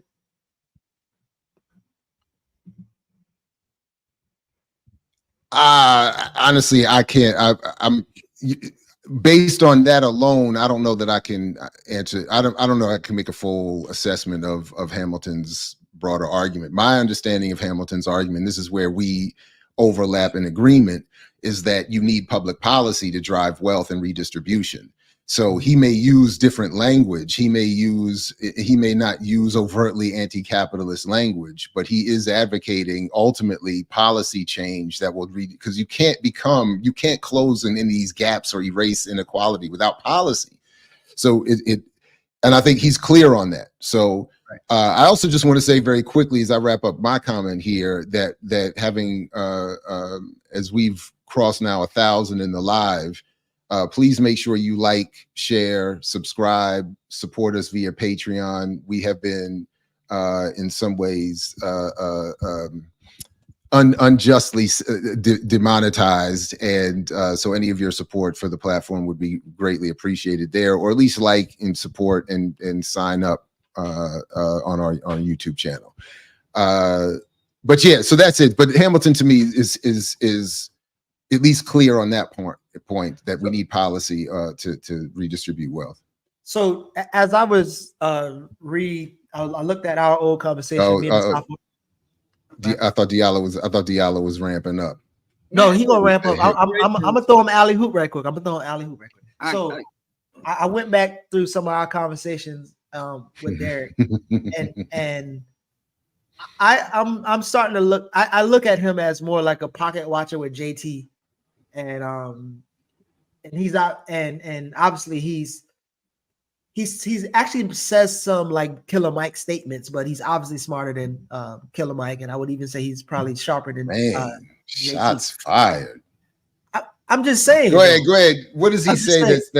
Go ahead. My bias is on the table. Go ahead, man. Go ahead. Well, he anyway. But in terms of capitalism, because there's times when he said like the inequality and or success is going to be the same in capitalism or socialism. Derek said that before. That's something that Killer Mike says. But obviously, like Derek will hone in on public policy and how wealth is built in terms of that. Derek don't exclusively talk about the violence and the primitive accumulation part of capital. He just talks about the public policy part. And so I think one who studies Derek and listens to Derek can conclude that no, you can't reform capitalism. You should probably do something else, but he won't say that. So as Diallo was talking about the doctor saying, "Oh, that's cancer," like he's not going to say, "Oh, it's capitalism," but he's going to tell you everything around it that's wrong with capitalism, and or how capitalism has been. Derek is going to keep you alive and functional as long as possible on your way to not being healed. I could agree with that. That subtle, if at all, difference. But you would, if you read his work and listen to his work, he's advocating a redistribution through public policy. He Absolutely. Just will not. He will not call it out as a problem of capital. So Absolutely. Yeah, go ahead, Diallo. No, it's getting exhausted. First of all, as I understand reparations and what reparations is. African reparations, I don't care what the amount, the size, or the method of distribution of the check. If capitalism is still in existence, we have not been repaired. If imperialism is still in existence, we have not been repaired. If neo-colonial policies, World Bank, IMF, we have not been repaired. So I think it is very dangerous from my earliest participation in organizing and advocating for reparations. It has never been limited to simply monetary compensation. Bobby E. Wright said way back in the 90s, blood debts must be paid in blood. So as long as the land, the institutional investors, the borders are still that accompanied. We didn't just lose money. They didn't just take money. So I think that I agree that it is. I'm glad that it's in the public policy arena. And also I think we have a lot of delusions about what wealth is. We have a lot of delusions about where wealth comes from. And we have even greater delusions about sustaining wealth and how wealth is sustained and expanded. This economy is rooted in the hyper exploitation and utter destruction of the planet's ecosystems. So what would it mean for every Black person to get increased consumption capacity? So reparation used to be not the ultimate goal, but a complement to Pan-African revolution and liberation. But now it has become a goal unto itself, just like civil rights. The right to vote and to drink out the water fountain was not the ultimate goal. It was a complement to securing freedom and basic human dignity. So when a tactic, a strategy becomes the ultimate goal, you lose, you get hollowed out. So I mean, the discussions around reparations pain me a lot because of these scumbags, not your guy, but ADOS and FBA, which from my own, No, I'm about to say, I'm sorry, the John Rawls thing. I don't know if I and then the wealth gap again. You know Sha'Carri Richardson. Yeah. How do I close the race gap between me and Sha'Carri? Drive a car because your ass low. Not get on the fucking field. Not to get on the field. Because if I got on the field and I got in that 3-point stand, Diallo, then I'm going to waste all this fucking time trying to do something that could never be done. But what I'm we were wealthier than the people who enslaved and colonized us. We were wealthier than the people who enslaved and colonized us. We were wealthier than the people who enslaved and colonized us. How did Europe close the continental wealth gap between Europe and Africa? How did Europe close the international continental gap between itself and Asia, between itself and the new continent, the new world, North and South America? This wealth gap shit, the way Europeans became wealthy is that they defined what wealth was. They literally went into to the world like, this is a doubloon. This here is money. Is it money? And if you say no, we'll cut your tongue out. And so we have a lot of illusions about wealth and power and sustaining wealth, growing wealth, expanding wealth. And I think we have a lot of panaceas, I think panaceas are a bigger threat to a people's advancement, empowerment, and liberation than almost anything else. So I think sometimes, again, the conversation and the audience and the crowd that we're dealing with is one thing. So I think sometimes I don't know that you are acknowledging the crowd that we're in and then the utility of certain conversations and language. So as we've said probably 100 times, me or Jared are never arguing that closing the racial wealth gap is something that is our goal, but we recognize the utility of using that language to highlight the contradictions in the system in itself. And so with Derek in particular, and this is a question I want to ask Jared. So as we can agree that maybe none of us personally or professionally heard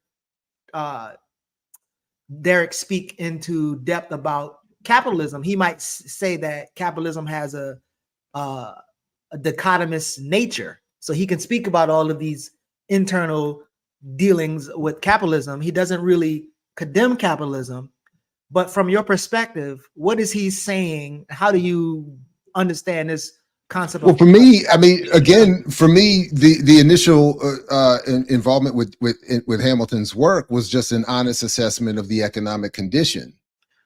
Right. But this concept of stratification stratification economies, like when he's talking about that, do you see a way to like? No, I'm saying that's what I'm saying.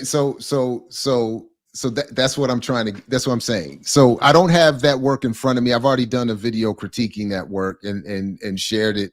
And my criticism with Hamilton and his crew.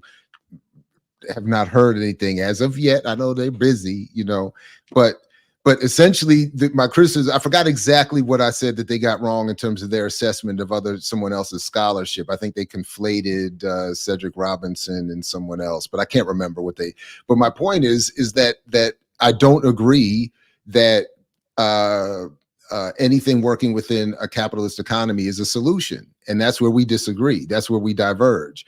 So again, my initial engagement with an appreciation of Hamilton's work is that, and I even somewhat disagree with how you framed how I use his language or define how I use his language of the racial wealth divide. And I even agree with Diedrich Muhammad that it should be understood as a divide, not a gap, which suggests that you can close it, even as I would end up disagreeing with Diedrich on what the ultimate solution needs to be, or at least our public discussion of what the ultimate solution would be. So what I'm saying about Hamilton is that where I think his work is of great value is if you are engaging any of the popular discussion of race and class in the economy, his work is helpful in understanding what is actually happening. Here's what's really happening economically. Here's what's happening with income, with wealth. Here's what's happening with that divide. Here's what here's the shortcomings of entrepreneurialism. Here are the shortcomings with reparations plans. And here's what then he'll get into what quote unquote I, meaning he, would want us to do. That's as I said, where we would end up disagreeing in terms of the overall effectiveness of that plan. And again, to what Diallo is saying, what we're all saying, if the fundamental frame is not dealt with, capitalism is not destroyed, neocolonialism and colonial, all of these relationships are not overturned, then there's really not much we can ever expect to happen here. But what I'm saying, so sort of, I guess it is, I want to use the language that they work with to heighten contradictions, but really what I want where I use Hamilton's work is to say, no, when you're tuning in to those other shows and reading those other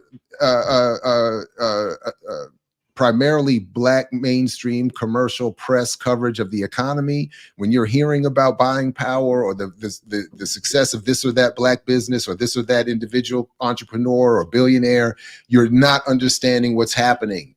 Hamilton's work will help bring you back to at least a base understanding of what's happening in this economy, and particularly to Black people. From there, as I said, we have to. So I want to, we got like maybe 15 minutes before the brothers come in. I did want to get into this this AI situation real quick. Now I'm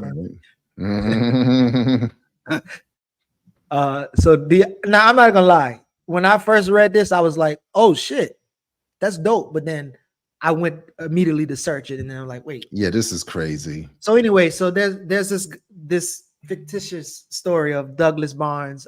His 19-year-old son was killed by a white officer, Gino Barnes, at a traffic stop with his taillights out. And he was getting his insurance information. Again, this is fake. He was getting his information, his ID, insurance, and then the cop killed him. And so years later, this Douglas Barnes waited at on a 17-year-old Samantha McCaffrey, the daughter of Mike McCaffrey, the cop, getting out of limo, and he killed her and then yelled eye for eye. He waited for the police to arrive. And so this actually reminds me, well, not reminds me, but it was in connection with a story that the Rafa situation, where it's the AI is generating these things and is causing people to react or do something. And even I think Kai talked about how the blackout was, telling people to just go black from social media, but social media was also the place where people were getting these more information. And you could see this post on Books and Boutique. But in there, it talks about how, if y'all seen this all eyes on Rafa. It was an AI generated joint, and people kept sharing it. So essentially, I just want y'all to kind of respond to how do you think AI is being used, and or how would it impact us, as we going forward, and I guess moving and PE. It's gonna be great. Yeah. Me personally, aesthetically, I think AI generated content just doesn't speak to me. And maybe it will improve in time, but the AI generated content, it's just, I don't know, this is gonna sound contradictory coming from me, but it's soulless. It's a very obvious, like it said, it is what it is. It looks artificial. So, I don't use any of the AI tools. I've never used any of them, but of course, as I'm on media and I'm a gamer, I love playing video games. So I'm surrounded by, and I utilize or benefit from AI generated content, but I use the spoils of our event to get Mortal Kombat 1 50% off on Xbox. Has a 50%. That's all you got with your share of our event? That's all I wanted. That's the only reason. Man, you should see the Bugatti I drove up to Brooklyn in this week, boy. I'm such a simple man. I don't want nothing. That's why I'm a socialist. I want everybody to just want less. Damn that. To me, it's just soulless. But let me say this. Y'all don't start. Now let me defend AI. Don't start like y'all acting like the first piece of lies and untrue media started. We were getting honest, truthful media until this AI stuff started. Of course not. They said an illiterate man wrote a holy book. And a fatherless holy man walked on water and fed the multitude with one fish and loaf of bread. Chill out, man. So propaganda and bullshit predates AI. It predates the internet, social media. It predates the printed word. It predates scrolls. It predates hieroglyphics. People been lying. So AI is just a tool for telling lies, but it is not the source of lies. So that apocalyptic point of view, how will we know what truth is? How will we know what's real and what isn't real? That shit didn't start with AI. People like to. So beyond that, all the other dangers of AI, but there's people literally out here pretending like now humanity won't ever have access to the facts of the truth again. When you spent all of the 90s and 80s ignoring the truth, and now you want to pretend like AI is the reason you don't have access. No Diallo. You ain't did this right.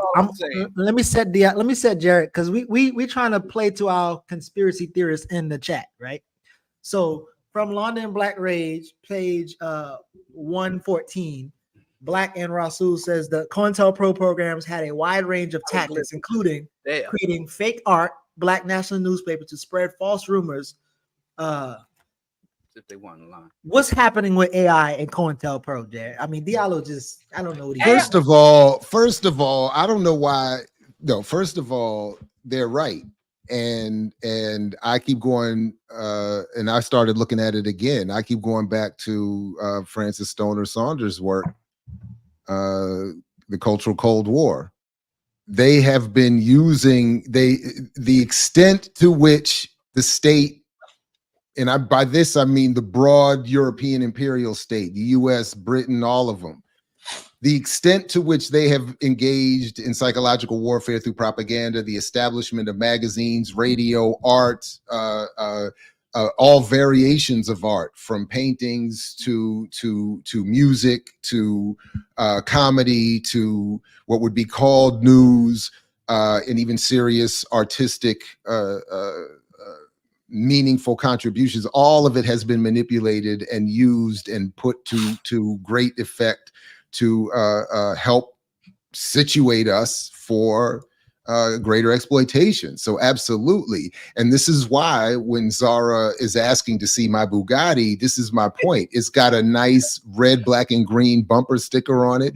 I didn't forget Africa. You know what I'm saying? I didn't forget the Pan-African Revolution now.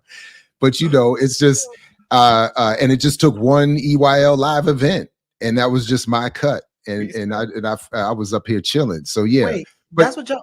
Well, where my money at? Because I ain't getting none of it.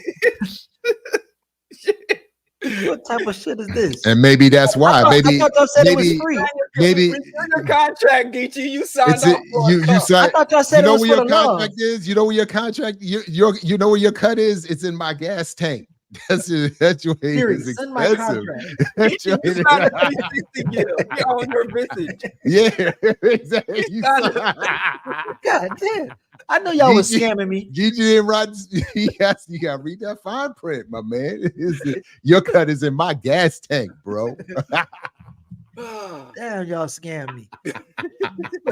Yo, so look, real quick, we so there's this action, and I did admit, like when I first read that the AI story with the guy, the artificial AI generated story, I was like, oh, like, you know, I almost thought of Christopher Donner when Christopher Donner, you know, went and, you know, I don't know, but it's, if it's placating to, if it placates to like redistributing pain, and it sounds like some stuff that people be talking about, like, you know, I don't know, or being able to make people be able to deliver consequences to people who harm you.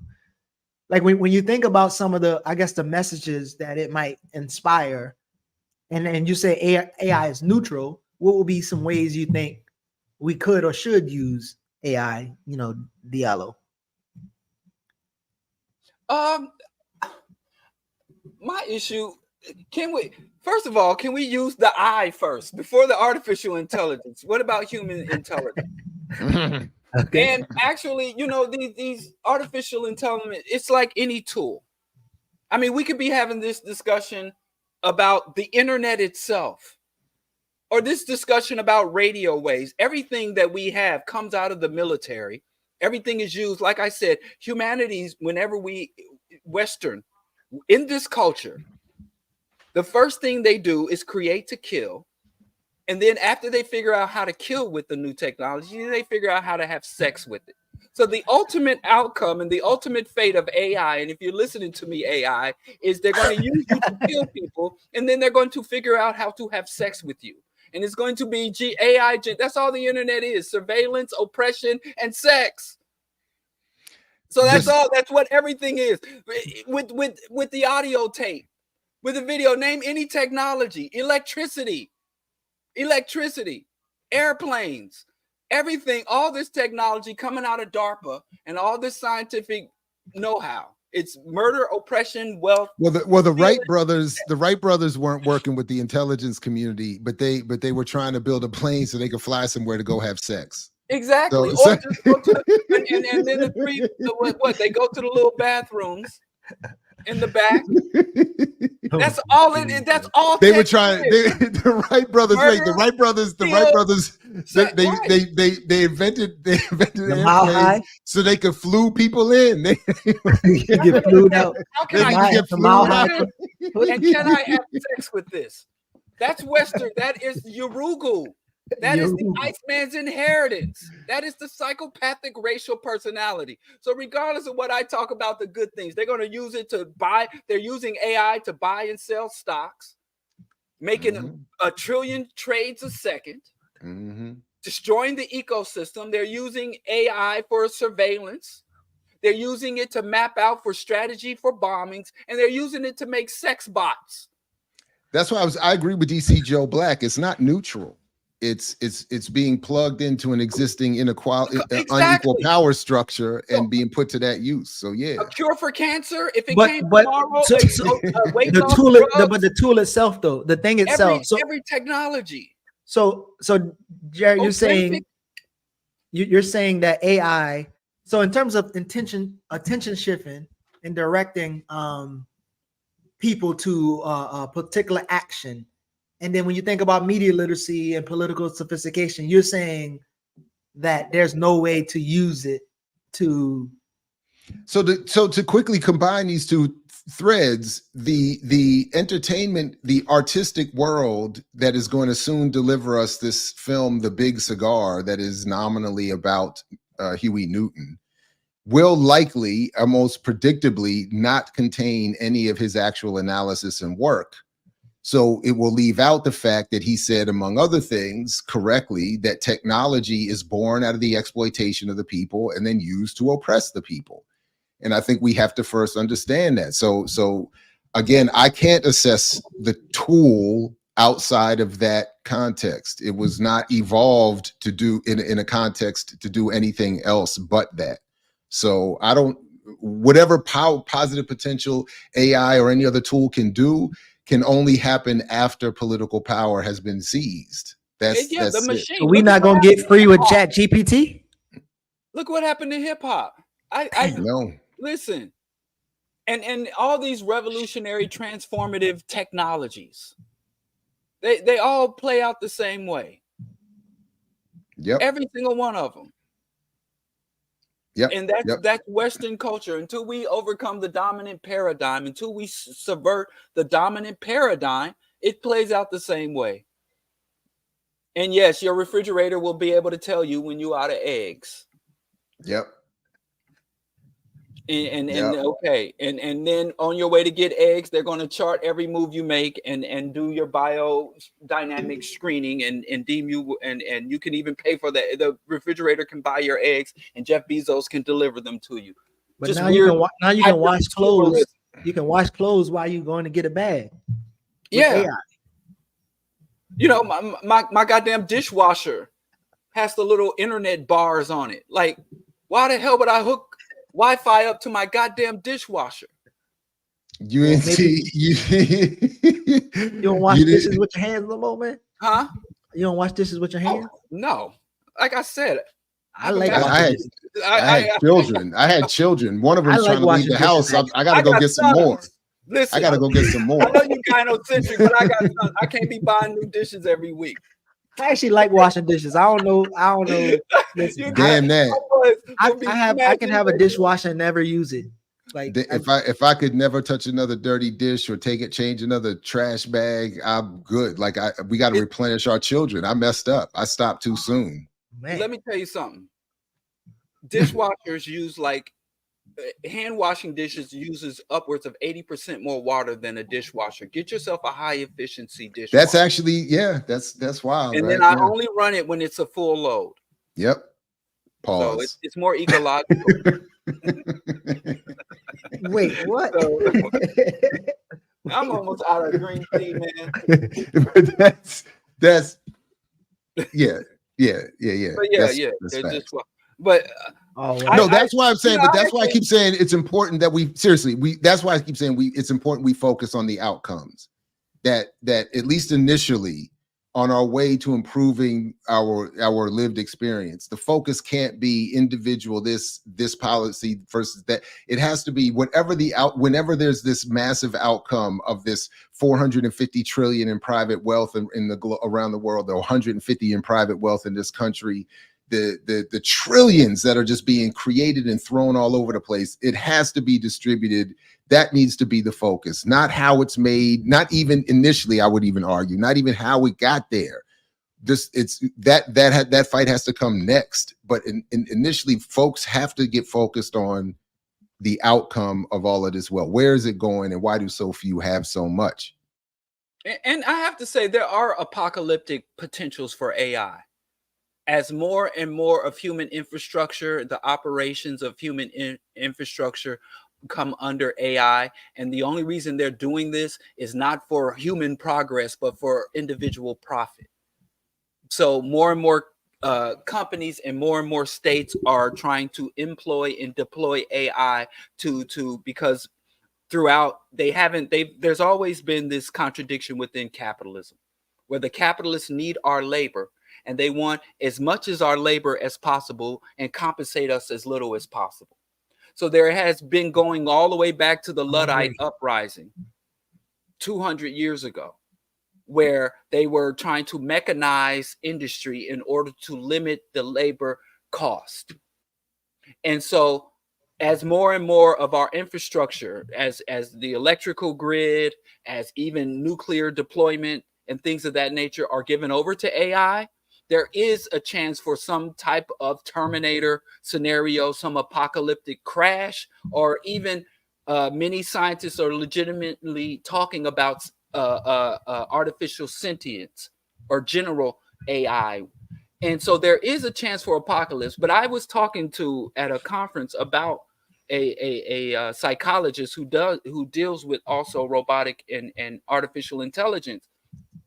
And I'm like, why this particular apocalypse? I'm like, we're about half a dozen apocalypses deep. So you're all up in arms about AI, but carbon emissions, and polar ice cap melting and nuclear proliferation, that we are surrounded by potential apocalypses. So just put this AI potential for apocalypse on the overall apocalypse pile, because how we get this fucking far without a general uprising? So they can keep creating apocalyptic scale technologies, apocalyptic scale industries, apocalyptic scales, digital currencies, and we just keep, just living casually with it. I got my start in the anti-nuclear proliferation movement in my activism. My first protest was walking as a kid in opposition to the goddamn Reagan's proposal to expand nuclear submarine distribution across the world. So I've been protesting since the nuke. So we knee deep in apocalyptic culture. So just throw AI on the apocalypse pile. Well, since the AI rebelled against us, or since the rebellion against our use of AI, we don't have our fly transitions anymore. And thank you to everyone. Stop Jared. Right. Jared was going crazy.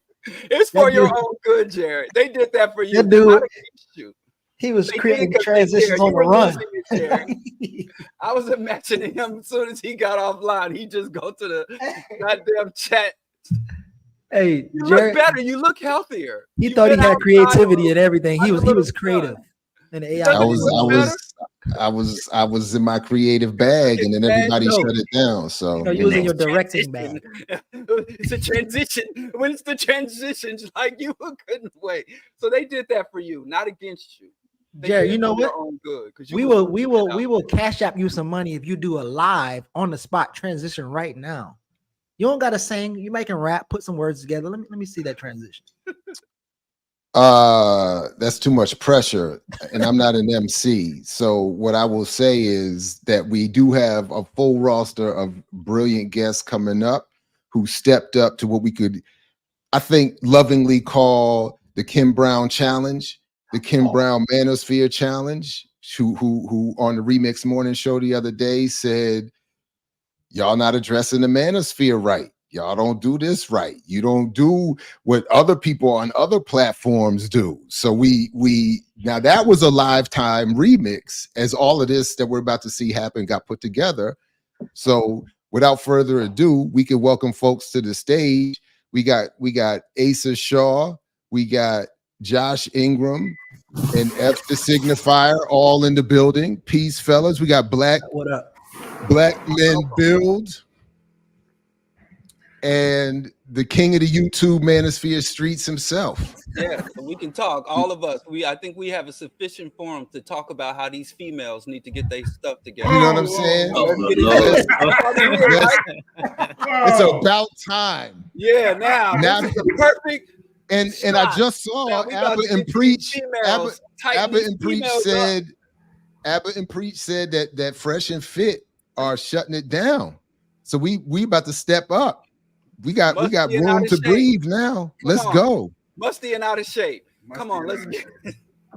No, so FD, I don't know if your mic is I don't know what's happening, but we need that signifier sound if we can get it from you, please.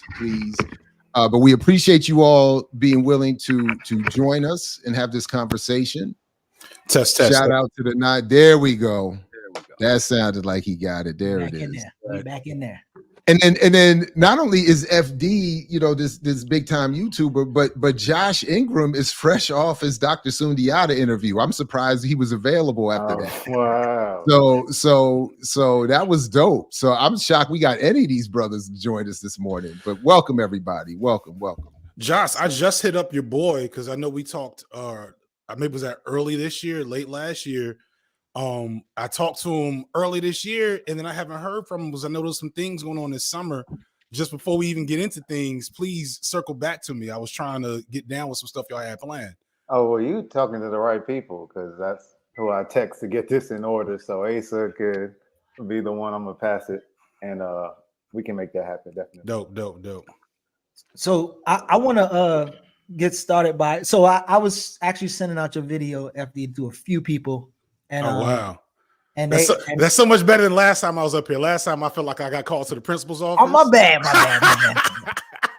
This is, I'm gonna start off with some praise. So I do think one of the things that I really appreciate when you dropped in and you gave some disclaimers about what you are doing and what you aren't doing, and then you push people to actual people who can probably speak better to the limitations you have, and so as that was happening and somebody else acknowledged it, I was like, you know what? Like when I look at you compared to other people, for instance, Ole or Consciously, I feel like one, you have a connection to people on the left or to your left. You have conversations, you open to communicate with them.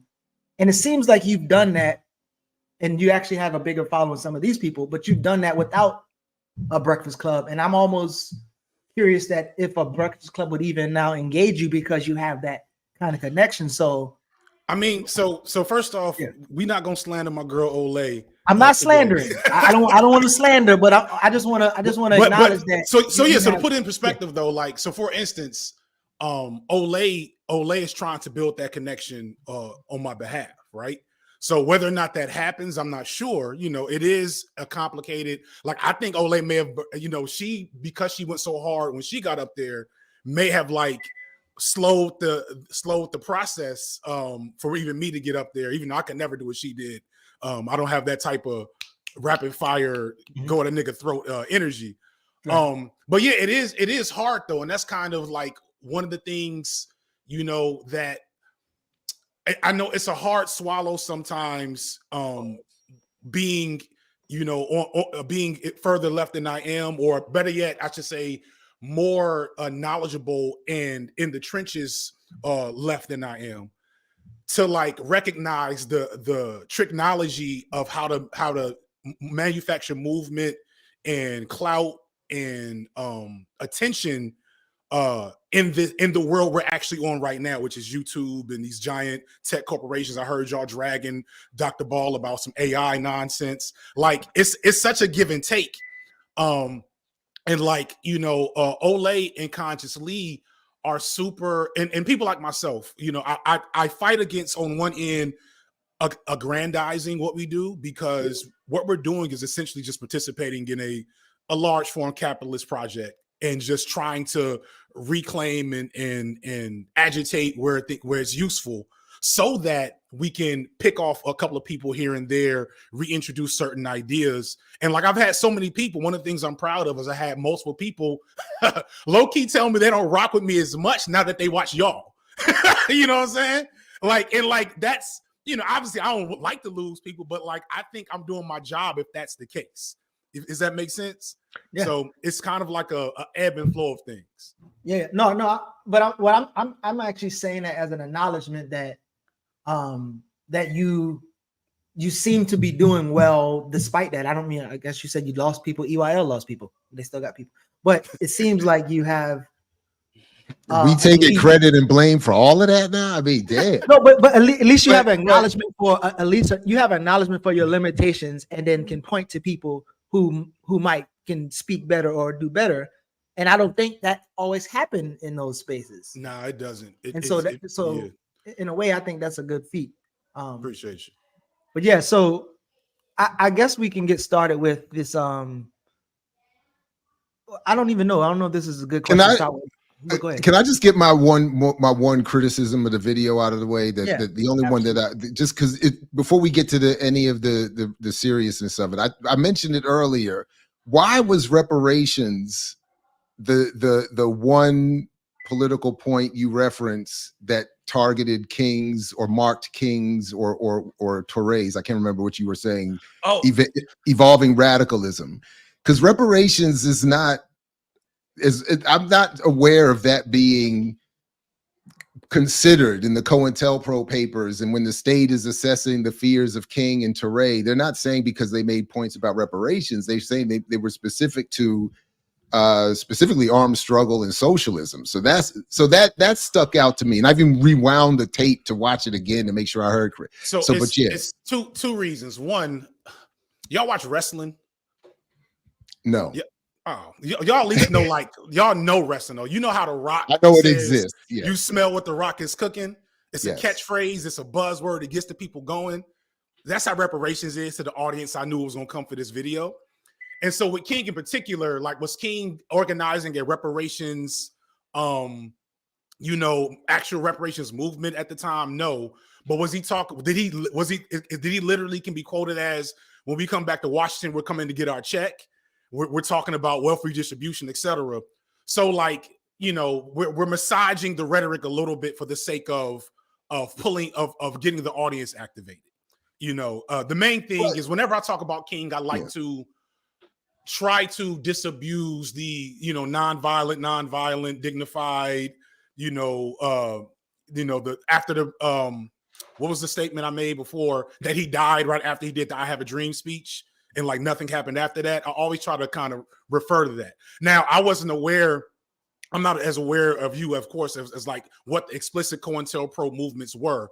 But in the moment, it just felt like that was the most effective swing to make at the audience. Because it does, except that I think it doesn't accurately represent King's politics or why he was targeted.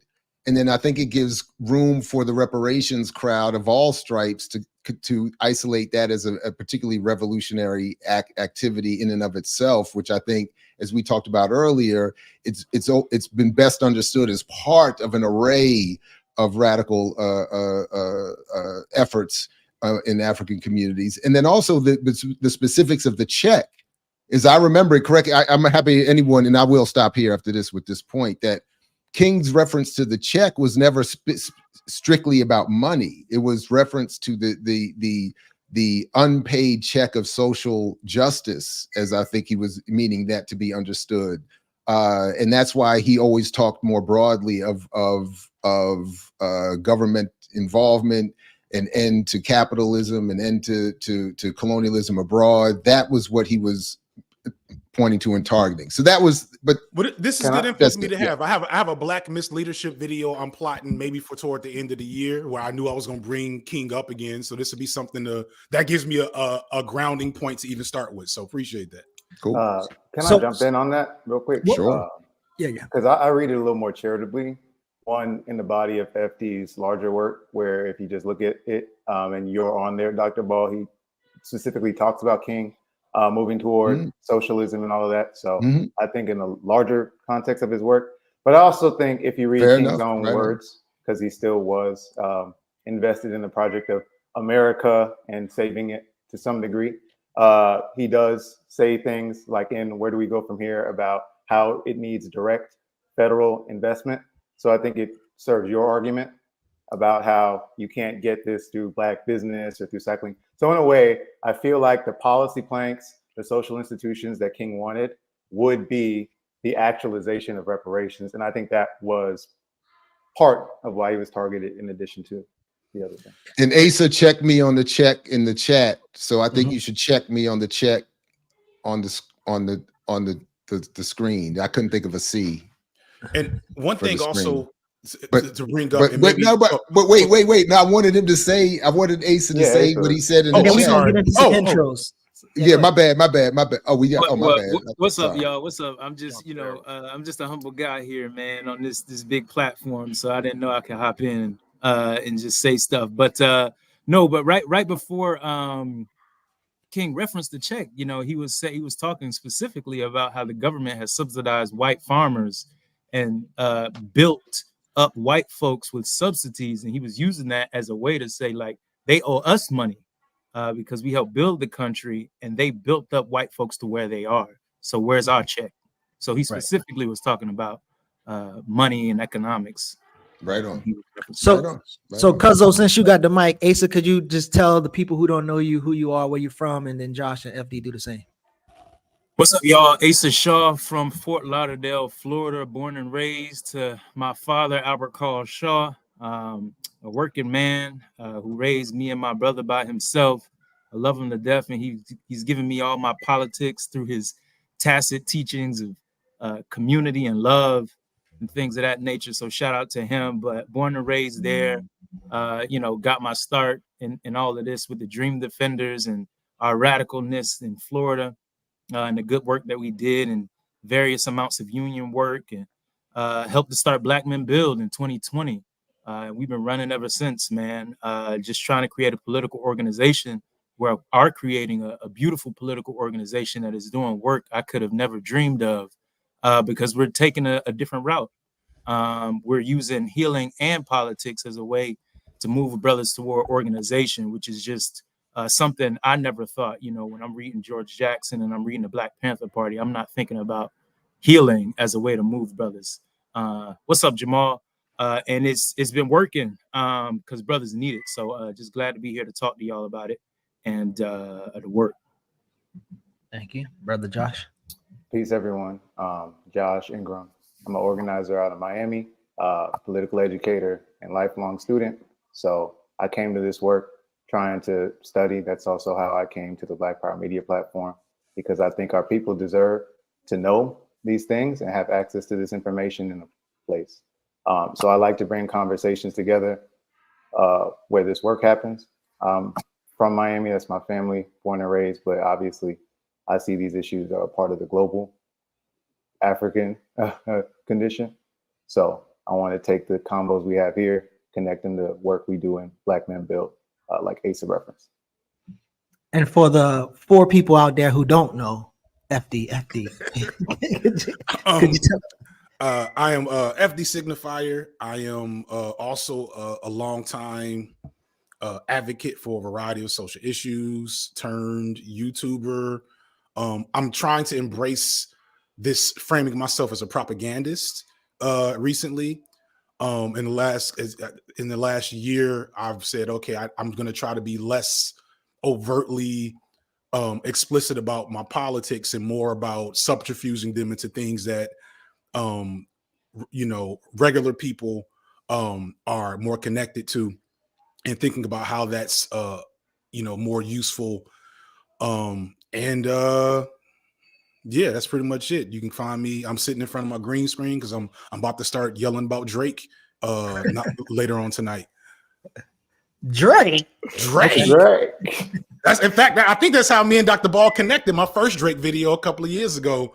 Wait, you're trying to say something about light skin and Ball and Drake? Oh man, I got about biracial Jewish men with. That's what you need to do. You gotta. That's what I'm saying. This is I never made that connection, Dr. Bob. You got. Oh my God, I've been trying to make the distinction for years. I've been people. Anyway, I could go on for days about. So listen, we need to make that distinction, though. Yeah. We all gathered here today. So brother FD put out this hit job. Is it a hit job? No, I don't know. No, I don't. Because like it started out as something different, and then when I realized dude was still making content, it started becoming a hit job. But then as I started watching his content more, I was like, I don't really want to. That's not really my thing right now. Is to just like blow a nigga up. Especially when I looked at him in context. It's not really him. It's the atmosphere that he's a part of. It's one thing to say like, okay, you're a bad guy, but if you operate within a system that promotes your bad behavior, I think I'm doing a disservice if I don't spend a little more time engaging with that system versus you, if that makes sense. Right. So I want to try to throw this first question in, and then everybody after you go first, but then everybody can chime in. The host or the Black Men Build brothers. But so one of the few things when you started talking about like the Manosphere and then feminism, you touched on a little bit, but from your standpoint, standing in your contradictions, what would you suggest that Black feminists focus on? And then maybe kind of talk about like what you think about like the personal empowerment that goes along with what people call feminism right now. So what will be your suggestions of how a feminist should engage or what should be their primary focus? You trying to get me in trouble? I am. FD, what do you think black feminists should do? So the only critique I had that I wanted to put out there around black feminism in this video was I think black feminism has a co-option going on that a lot of black feminists aren't really like noticing. You know what I'm saying? They're not noticing, and it's really a perfect trick bag situation because they're worried about their problems. They're worried about us. They're worried about getting they have suddenly access to a messaging and platforming that you wouldn't think would be possible for ostensibly a radical body of rhetoric. But because it's gotten platformed at such a large scale, there are people adopting feminist aesthetics. There are and then there's this invisibility of a lot of regular people, black men and women, that aren't really digesting the actual, ideology and discourse around black feminist thought, and I'm mostly just pulling out things that can be transmutated into girl boss activity, earn your leisure adjacent stuff, black excellence, and it's tough because for coming from a straight man standpoint, that's not a critique I can just throw out there easily and then not be suddenly included with black manosphere niggas. You know what I'm saying? Because and that's what makes it so difficult, because as I'm offering that critique, I actually shout out to my girl T Noir. I went back and forth with her a couple of times on parts of this script because I was like, look, I want to put this critique in here about how there's a whole body of black women that are not being seen in, the modern aesthetics of black feminism. And it's like nobody's kind of talking about that. And I think that's a blind spot. But I also don't want to be like super preachy about it and be like, here, you feminists are like, some other people that are not fans of mine. Because I don't think a lot of listening happens under those circumstances. So it becomes a big challenge to get those types of conversations happening, but have them happening with the right people and under the right circumstances where people are willing to hear and listen, Okay. Josh, you got a response? Yeah, well, I wanted to just pause for a second and reset. One, FD, if you could maybe describe your video for people who haven't seen it, because we haven't gotten that. The video but wait, before that, just setting the grounds for this, because it's community work. One question we're already seeing is, why is this all black men here? And that's because we were challenged to do this work. That's kind of what we're going to get into with Black Men Build. So that's why women aren't here in this conversation, but we are, including a feminist analysis, and we are responding to a challenge by Kim. So I just wanted to lay that out in the first place as to why it's all men here, and then ask you to kind of summarize the ground people and what this conversation is. Because we did, as a bunch of men, just start off, hey, critique feminism. That's a little rough. So let's maybe. The video is Derek Jackson, The Gender Wars and You. It might have another name by the time you see this a week from now. That's the game of YouTube. But the essence of the video is still going to be the same, which is kind of critiquing how a Derek Jackson, for those who don't know, Derek Jackson was, Seiki, what you doing? I'm not going to the bathroom. Okay, can you close the door? Sorry. It's critiquing. So Derek Jackson, for those who don't know, was a dating guru, influencer that got big in the early 2010s, remained big until 2021, when he had a huge scandal and was exposed as a cheater and liar on his own wife, kind of destroyed his family. But then his career continued, which is the conversation I kind of want to get into, which is we have a huge amount of dating, gender wars discourse in all fronts of social media, specifically for Black people. There's probably some white versions of it, but for Black people, I think that's just like something that's been happening since I was little. There's always been, you know, the hypothetical questions about who you serve first at the dinner table, who pays for dates, etc. And what I noticed years ago, before I even started to evolve my politics, is that all this mostly did was create conflict and turmoil among Black men and women. And then as the social media companies became more and more prolific, then it became monetizable, that you could start bullshit just for the sake of making money between Black men and women. And so the video set out to kind of analyze first why this was such an effective trick bag to use against Black people, but then also to, you know, throw a little dirt on Derek Jackson, and then hopefully arrive at a critique of how we participate in these systems online and what these systems are actually doing to us versus what we think we're doing.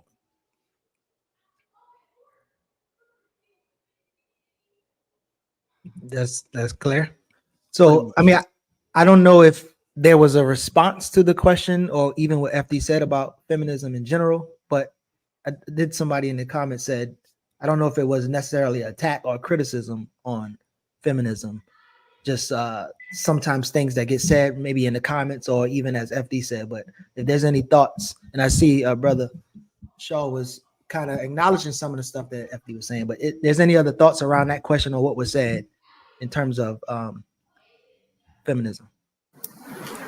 Yeah, just want to, as Josh said, just lift up the importance of feminism and Black feminism in this moment that we're in, and the importance of it as a wave of ideology that we must uptake and keep strong in our movements, because we got to do something different than what was done in the past in different ways, right?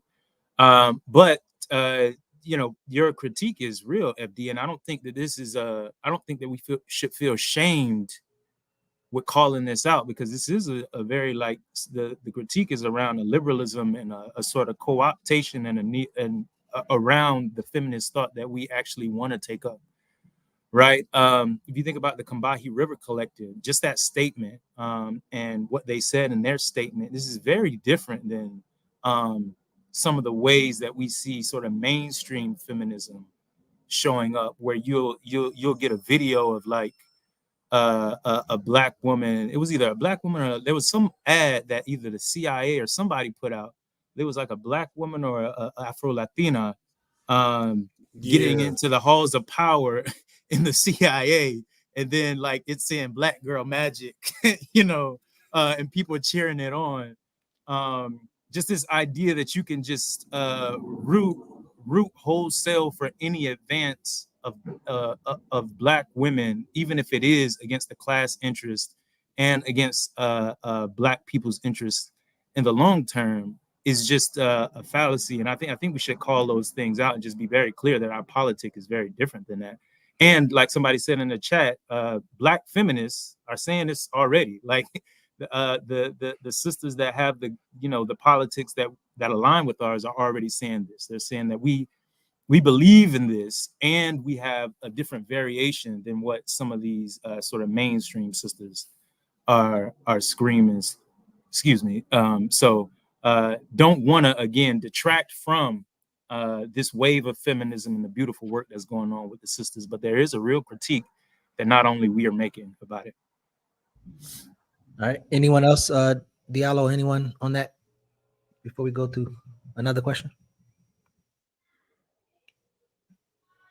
Okay.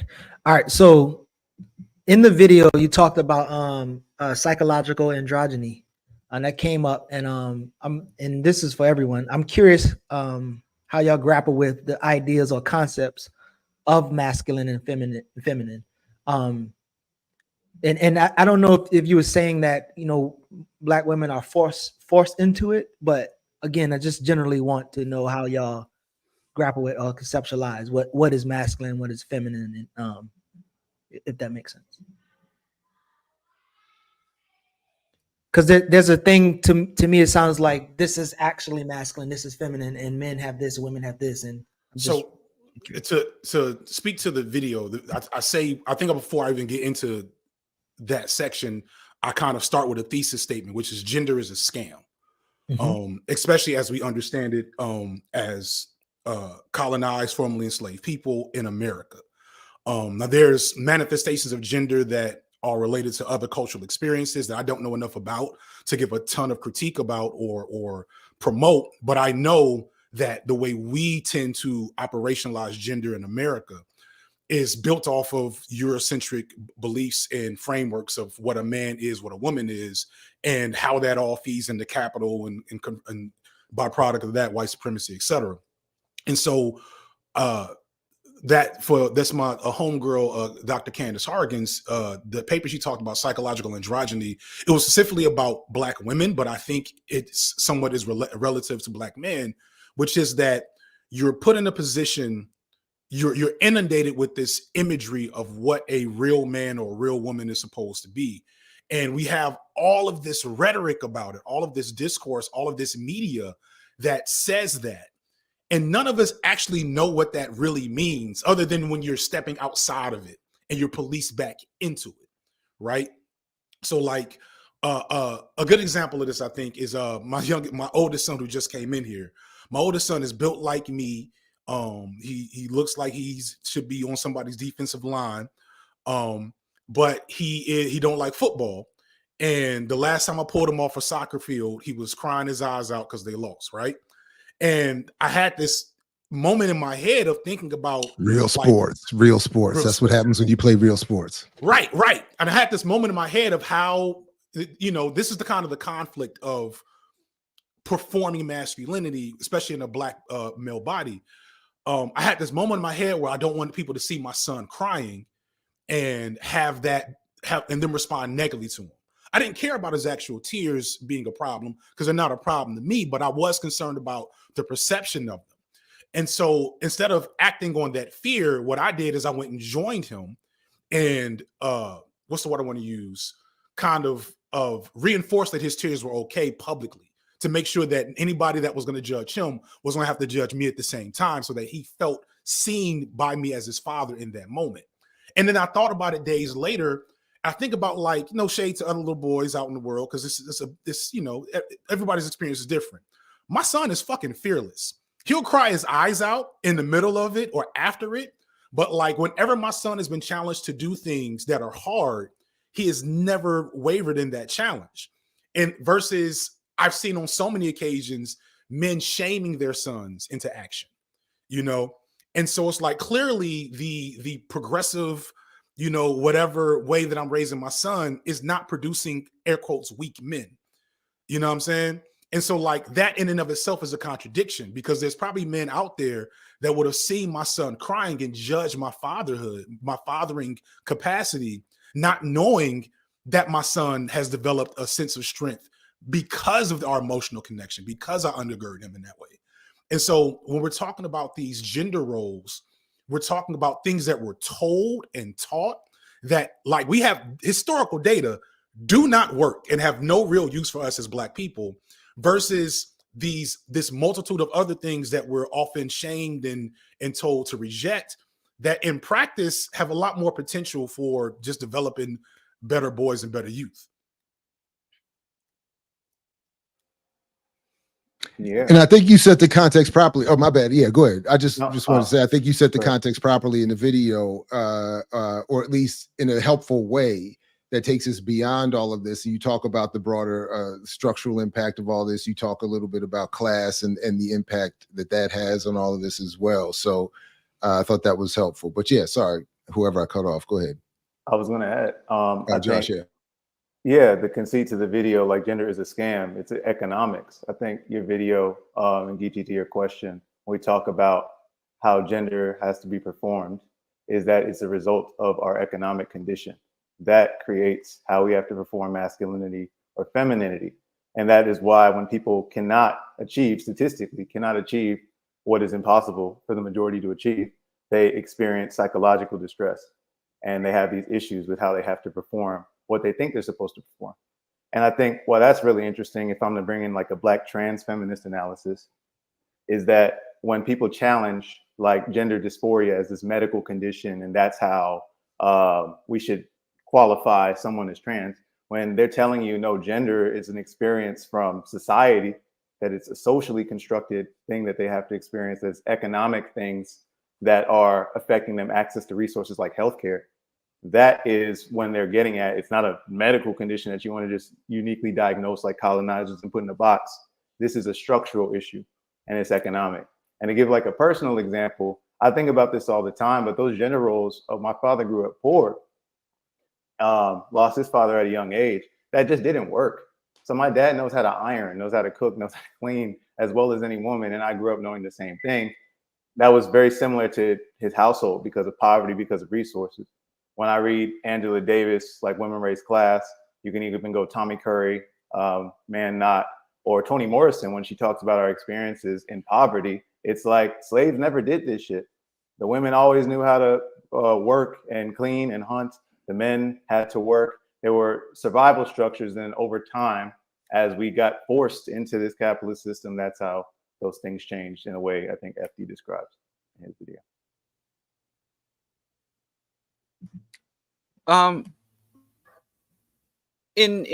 When you asserted that gender is a scam, which would make the gender war a scam as well, or it's not an actual source of the, if gender is a scam, then the gender, where does that place, or how does that relate to the ongoing gender war then?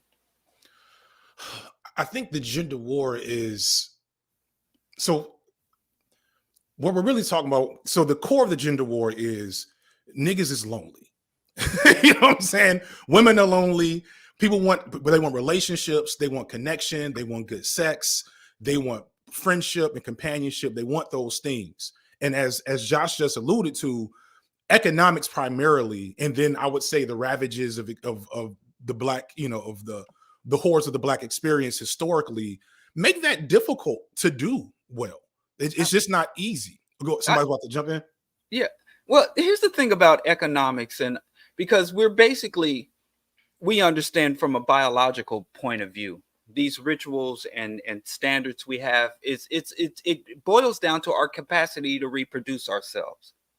And then beyond our capacity to reproduce ourselves, to be fulfilled, to have our essential self reaffirmed, comfort, outlet, pleasure.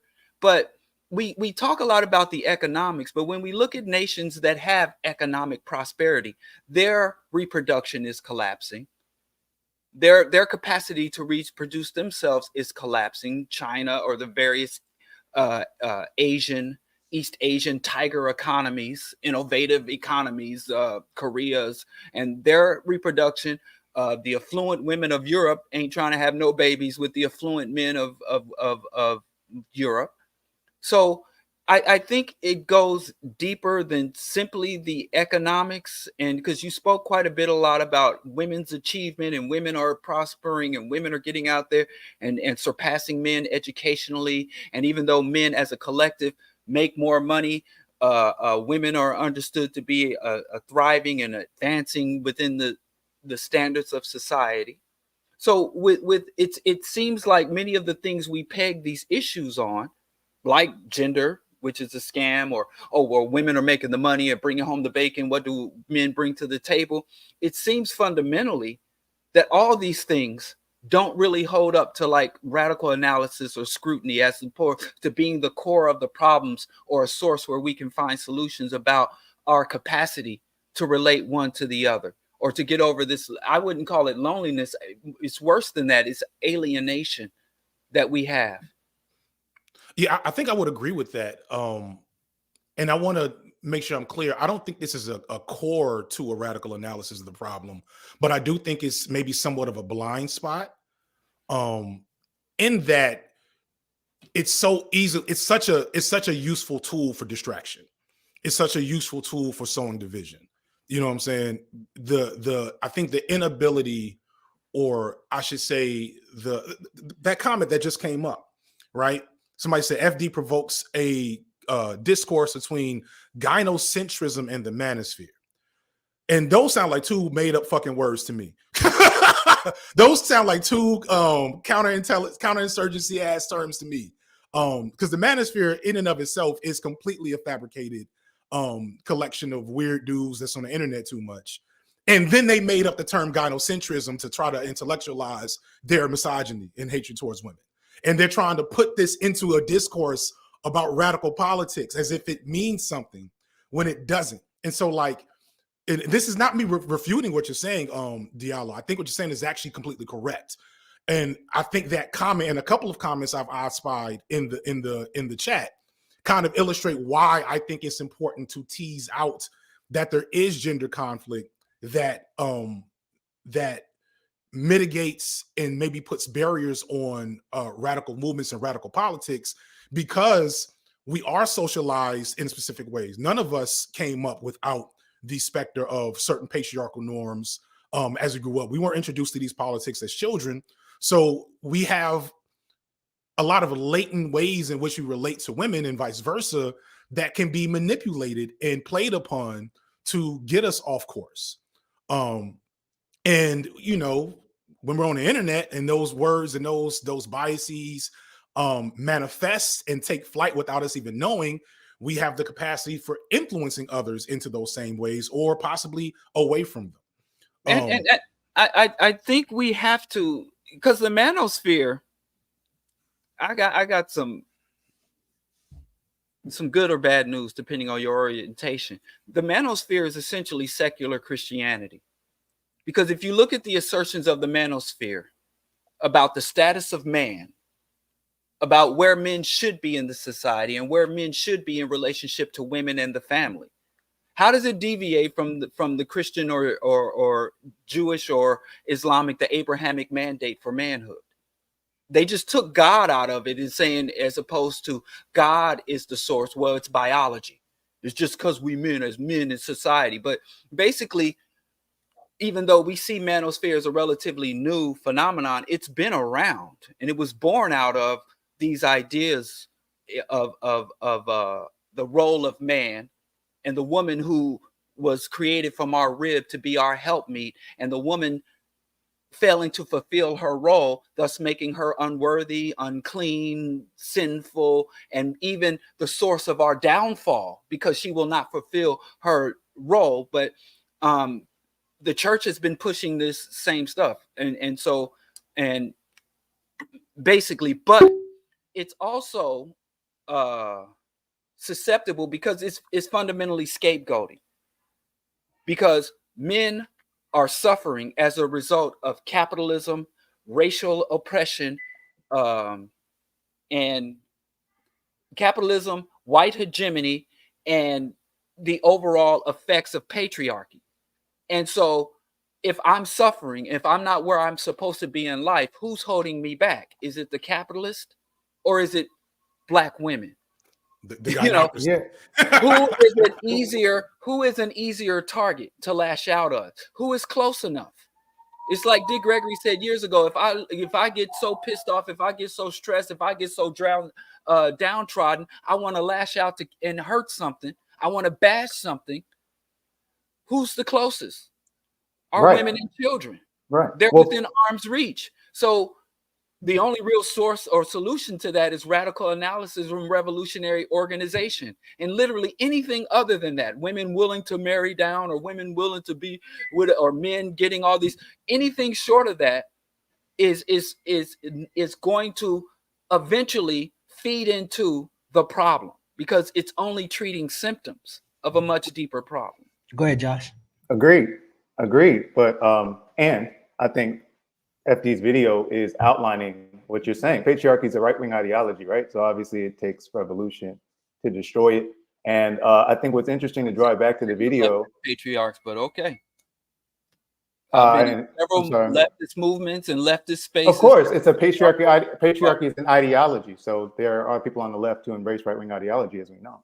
But what I was saying was to trace the lineage to your point about this coming out of the Christian church. In the video, FD uses like this accessible example of Derek Jackson to illustrate that. Derek Jackson was a bouncer in one of these mega churches or not mega churches, but one of these churches that preys on Black and brown immigrants. So learning all these moves of manipulation and all of that, and then taking it into a secular sphere to make money off this. Because one of the first things I noticed with the Derek Jackson video, FD, when he's still making videos, was a car seat in the back. So I'm like, this is a job, right? He has to clock in, clock out, make this. So how does patriarchy move from these church spaces and then get into the secular Christianity Diallo's talking about. And then how can we all witness that in a popular example like Derek Jackson is what I think the work is like combining that.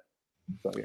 And so Diallo, because I don't think you said anything I disagree with, but I think, and let me know if this is accurate, what you're kind of getting at is this feels like a bit of a waste of time or a wasted energy. Is that an accurate? I might think it, but I would never say that. And so, you know, I kind of disagree. I think you're so on one end, but I don't think it's a waste of time. I just think if we give it time, I think we need to take it to the core in order to, because a lot of times it's a difference between challenging something, subverting something, and participating in something. So I don't think this is a dialogue that's worthy of our participation. I think it's a dialogue in a condition that is worthy of our subversion. Because you even said the word, it often is a distraction and it takes an enormous amount of energy. But beyond that, there's blood in the street as a result of this. People are dying. Men are taking lives. Men and women are losing our lives behind these as we get into the more spiral, despite the resources. And as Josh said, even though Derek Jackson was seen as an enemy of the Manosphere, he was hated by the Manosphere. He was called a simp and attacked, and people in the comments now still calling him a simp. But he was in a bodyguard at a Christian church where a woman had a oral sex demon exercised from her. So even people who, like you said, gender patriarchy is not simply an ideology. There are so much, it's like racism. It's omnipresent. It is something that it's inescapable and that is embedded in your life. And if you don't properly engage it, you will become an asset of it unconsciously. It's far more than, patriarchal men don't wake up and say, okay, time to, clock into the patriarchy. It's something that is passive, that you could literally, you have to consciously and deliberately attack and challenge and deconstruct in your own self every goddamn day. Like white folks have to do with racism. You have to consciously be anti-racist, or because if you just lean to the default, then you're part of the problem. It's the same thing with men in patriarchy. If you're not consciously if you're not, as I engage, I've been married for over 20 years, and I have to constantly, I came into that relationship sexist, patriarchal, and as I deconstruct it, it's daily work. It's not just, well, I don't have that ideology, therefore I don't believe in patriarchy. I've denounced patriarchy, therefore my job is done. White people, I've never called a black person the N-word. I've never done a racism.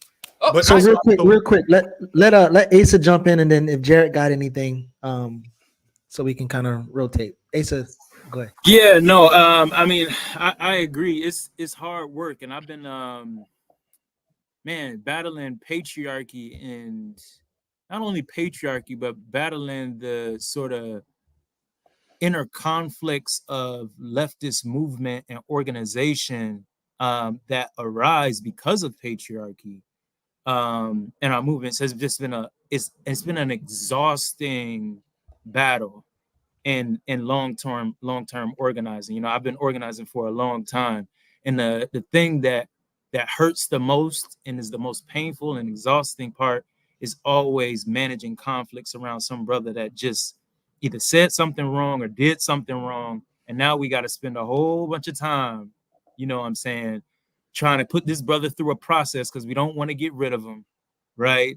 Or we want to make sure the woman's safe, and failing at doing that again and again and again and trying to get it right. It's exhausting, y'all.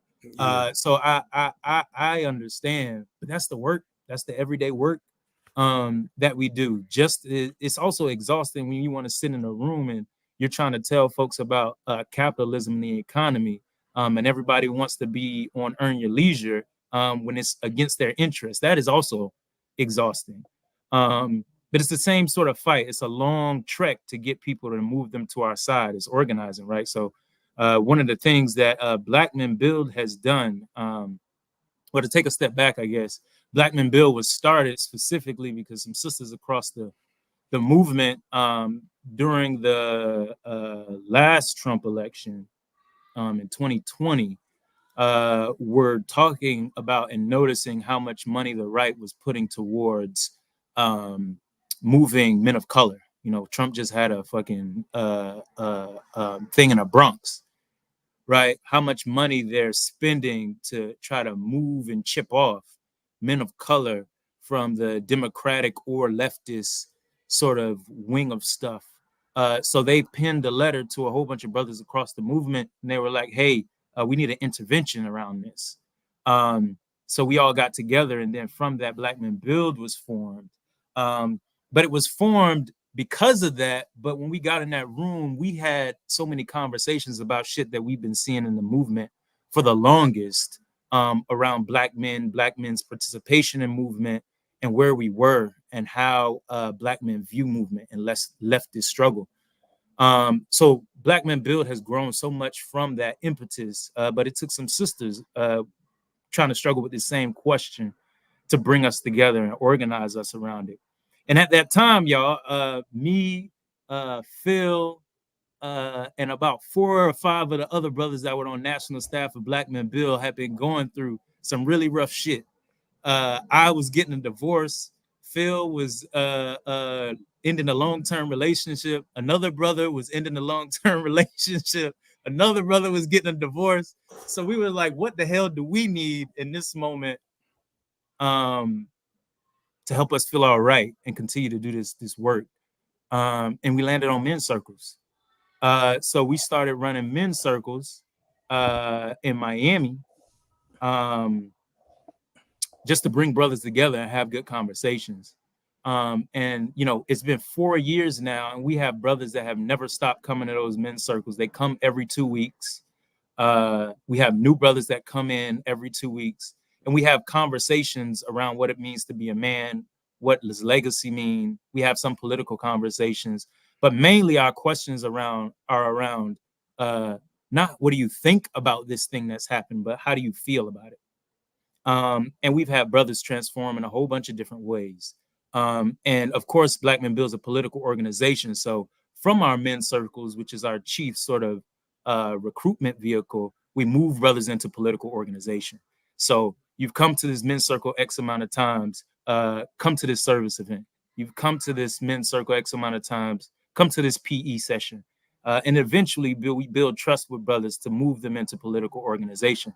But this healing and long-term work around patriarchy and challenging brothers in our men's circle is just a tough everyday thing, right? Because we do have some brothers that will come to a men's circle and never miss one and be challenged and are still just, you know, it's been 2 or 3 years, but them brothers won't let the shit go.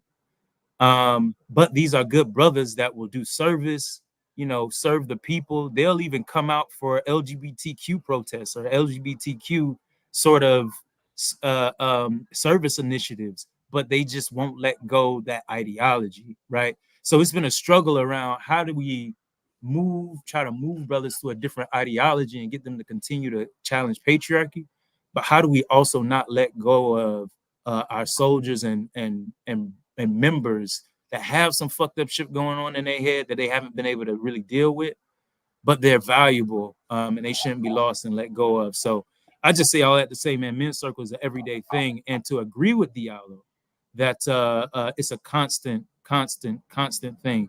But men's circles, I do think, are chipping away at that. And I don't think it's going to, you know, get rid of everything. But I do think that every man should be a part of a men's circle in some sort of way to consistently challenge that shit that's in your mind. Jared, do you want to share something? And I apologize for being a bad moderator. But I also have a question too. So again, this is something that I did appreciate about FD's video, in that it did point to, because one of the notes I wrote that is that the real scam is class. And that the super left, as it's described, does have the answers. So when you were sort of, there's a passing moment where the super left is sort of mockingly, I don't know if you meant it that way or you were being sort of I'm sarcastic. Yeah, tongue in cheek. Right. But there are answers in that, because I do think that ideology is born of material conditions, so that without this right setting, none of this stuff is not happening. But I am curious about in these men's circles, to what extent is because this is what came up on the remix. You know, Kim was challenging us a little bit on is how honest we are when men gather around our experience with as perpetrators or witnesses to male violence against women, and that for all that Tommy Curry's work notwithstanding, to the best I understand it, at least, there is this, and FD makes the point in the video that if I remember correctly, that maybe you don't, where women may end up doing better in certain sectors of the economy, black women than black men, there is still the prevailing issue of black male violence against black women, as opposed to the opposite, and male violence in general against women. So I'm wondering, to what extent in these men's circles do men talk openly about being perpetrators of violence against women, or do they share suffering violence from women? And then how is that dealt with in these circles, both in terms of people confessing their own involvement in that or witnessing that behavior? Yeah, our men's circles get real deep, man. They get real deep in a lot of different ways. Only men can be there, and we make sure folks have a certain level of confidentiality where you take the lessons and leave the sort of content of the stuff that you heard, which is, yeah, I mean, I couldn't tell you how many times brothers in there are crying about things that they've done, or like brothers have dug deep around a challenge around somebody. And we've heard some really horrific things that people have done, and that they're trying to work through. And what we do is we usually hold that brother through that and continue to support him. And if he needs some real help, we do have resources around therapy and different things of that nature to help that brother get some deeper sort of professional help around what he needs. But yeah, brothers disclose all types of shit in men's circle, man, especially if they've been coming for long enough. They disclose all of that, man. And even deeper than men's violence against women, I think the things that made them violent or created the sort of violence inside of their heart and things that happened to them when they were growing up, and how we start to learn about those things. And through men's circle after men's circle, they start to unpack, damn, why did I do that? And then they start to talk about what happened to them. And yeah, brothers have just been through so much shit. Yeah. So they've just been through so much shit. So FD, I want to ask this question to you, and then maybe even Jared can respond, because he probably had experience in anybody else as well. But I saw a video, and it's probably more than a year old. And I think you and Jared brought up Tommy Curry. You had a different perspective of how he engaged or his work as it relates to what you're good and forth. But I guess with some reflections, are there any adjustments to what you think he's saying in your argument versus his argument? No, and I think there's been my critique of Tommy Curry has always been that he's kind of a weird guy in his personhood. The way he moves through social media, to me, is toxic. That's always been my critique of Tommy Curry. I've never had too many negative critiques of his work. I've read his work, and I've incorporated his work on numerous occasions in my own because I see value in it. Excuse me. But Tommy Curry has developed a fan base, just as I was saying earlier, that is really important. Let me go back a little bit. So I didn't watch what happened with Kim. I didn't watch the initial conversation that produced this.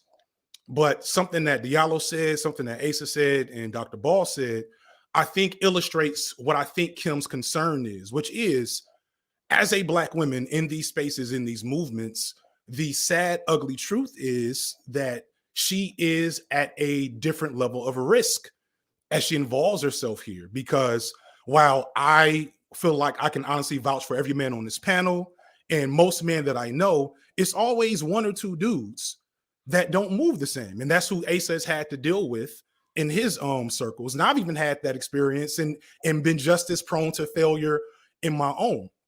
And so what I think a lot of Black women involved in these types of activities and these types of politics are looking for is for there to be a clearer delineation of safety and effort being done to manage those types of issues on their behalf, because they really can't, because of the nature of how this work goes. And my critique about Tommy Curry has always been that he's been very lax in that type of I don't know, management of his public persona and his Twitter feed, etc. I've had people stalking my channel, posting all kinds of random shit about me, you know, on a regular basis.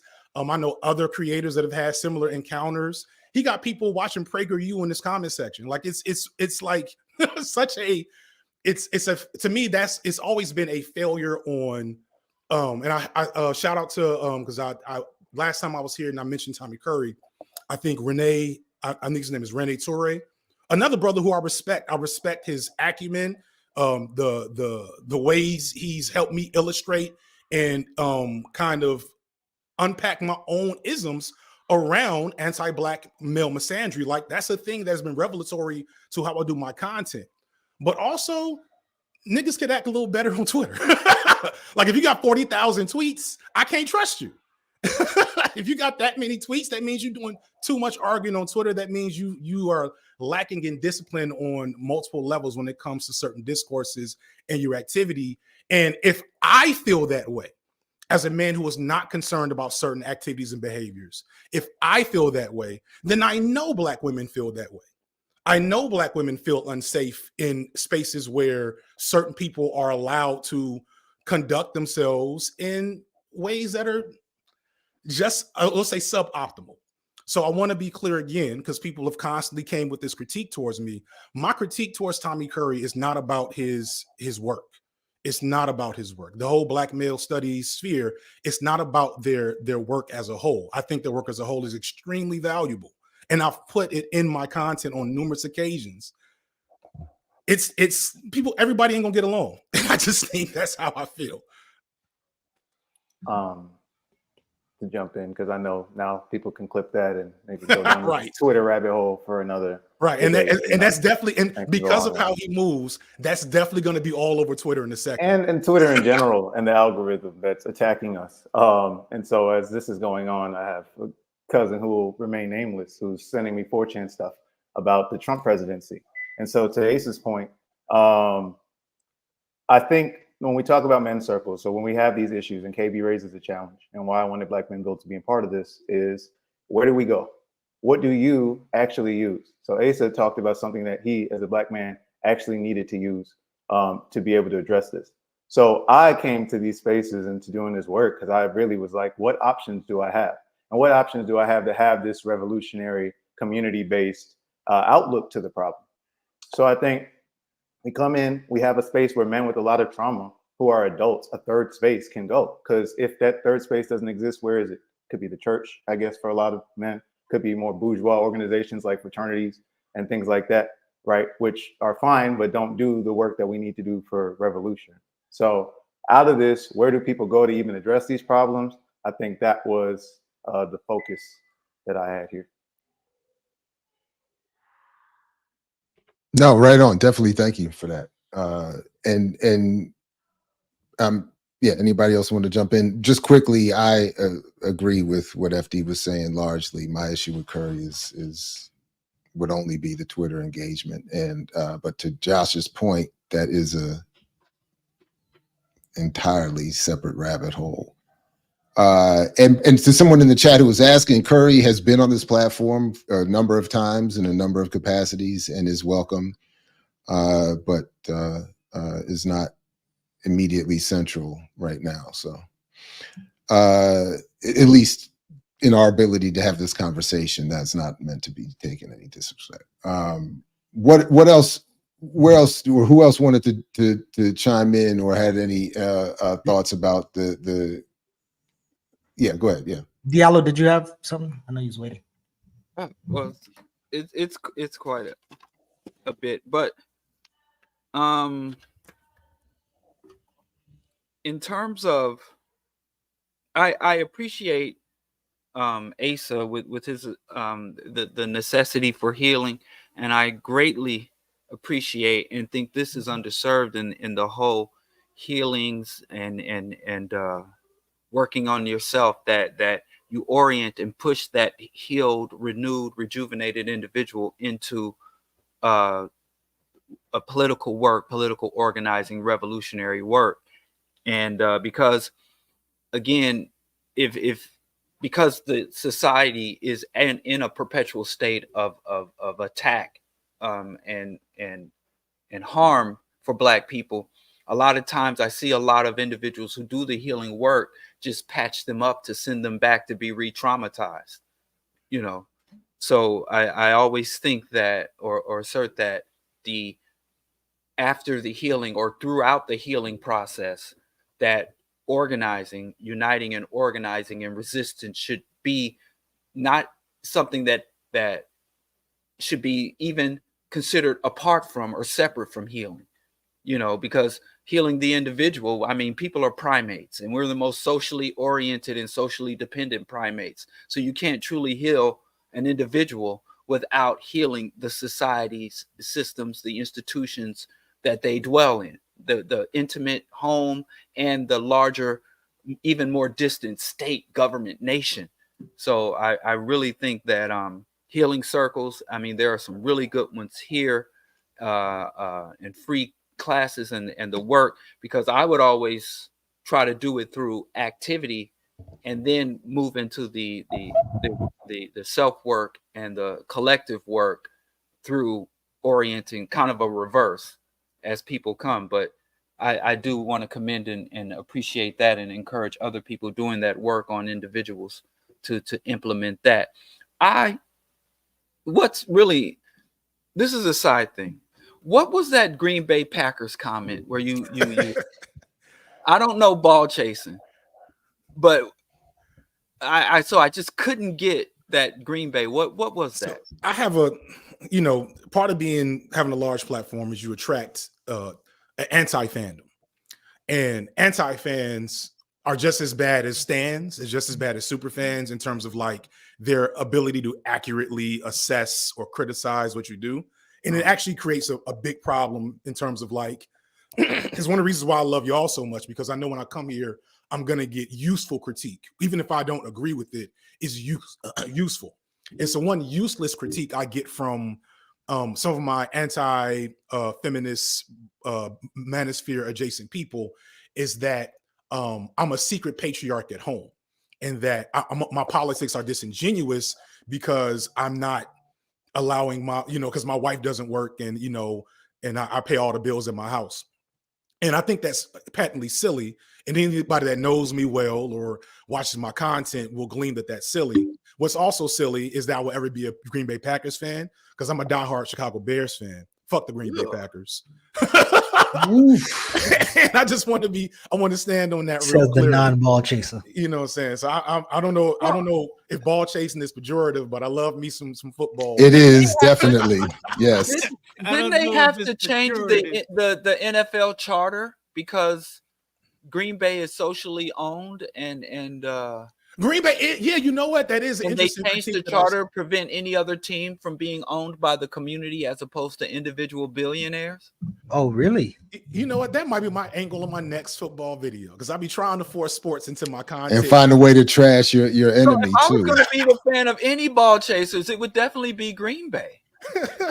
So I guess wondering, but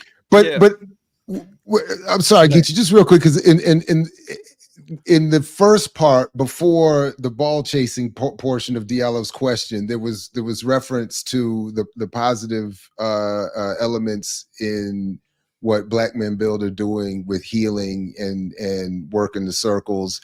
But I also would want to ask this to FD as well, to all three of our guests this morning. I don't know what that.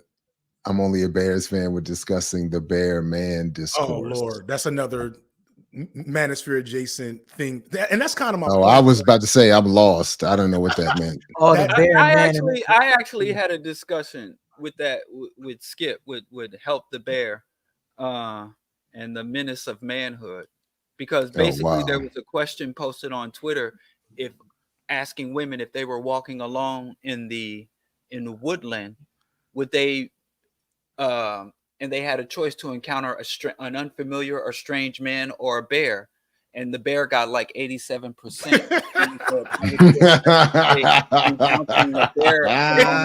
motherfuckers got so mad, and that's like, sorry, but this is exactly what I'm started going out talking about the biology of the bear and how the bear is omnivorous, but leans towards. And if you're not attacking the babies, they don't have a problem with you. They would talk about how fast bear could run. Like literally, they broke it down to biology. And completely missed the and animal behavior and completely. And I ran downstairs. I was actually in the home office, and I ran downstairs to ask my wife that question, and she almost shuddered because she picked the bear immediately. Oh, I'm about to text my wife right now. Hold on. She was like, "Oh God, a strange man in the woods? Is it nighttime?" And she gets the bear one hands down. Even my because I asked her in all sincerity. That's so telling and so sad, man. Yeah, and that's but a strange man in the woods is a good highlighter. Like a strange man in the woods. Like, but they didn't even go that far because those adjectives and extra words make it easier. They just said a man or a bear, and and like it's to me, and so that question and the proliferation, the amount of content produced from that hypothetical is exactly why I made this video, because instead of, so obviously the logical thing is maybe a man, right? Logically speaking, if you want to Ben Shapiro this shit to get to death, right? But what the point of the question should be really getting at is the fact that a lot of women feel unsafe around men. They do. And we can't bigger picture that shit. You know what I'm saying? We can't logic that shit. We can't debate that shit. But would men answer the question any differently? Would men answer the question any differently? Yeah, I know some men who would take their chances against another man. You know. Yeah, like, I think that's No. You talk about an inverse, a woman or a bear? Is that because I'm saying no men? If I'm thinking, bear. If I'm thinking which is more likely to attack, right? No, I'm just playing. A cop or a bear? But the strange man part exactly. is the one. Nah, that's a better question. So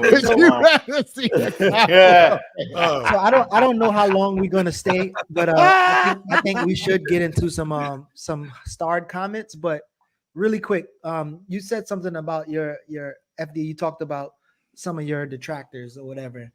But in terms of the statement you made about like the patriarchal dividend that Black men have access to, could you kind of like speak to that really quickly and give an example, and then any of the brothers can respond? Yeah, that was one of the questions I was trying to get to, and it was, and I got it from part of the 00 African community that is involved with variations of counseling and therapy for African people in particular. So I was just curious, what are you all working with? So that comes from R.W. Connell. And hegemonic masculinity, which is a really influential theory in sociology and gender studies.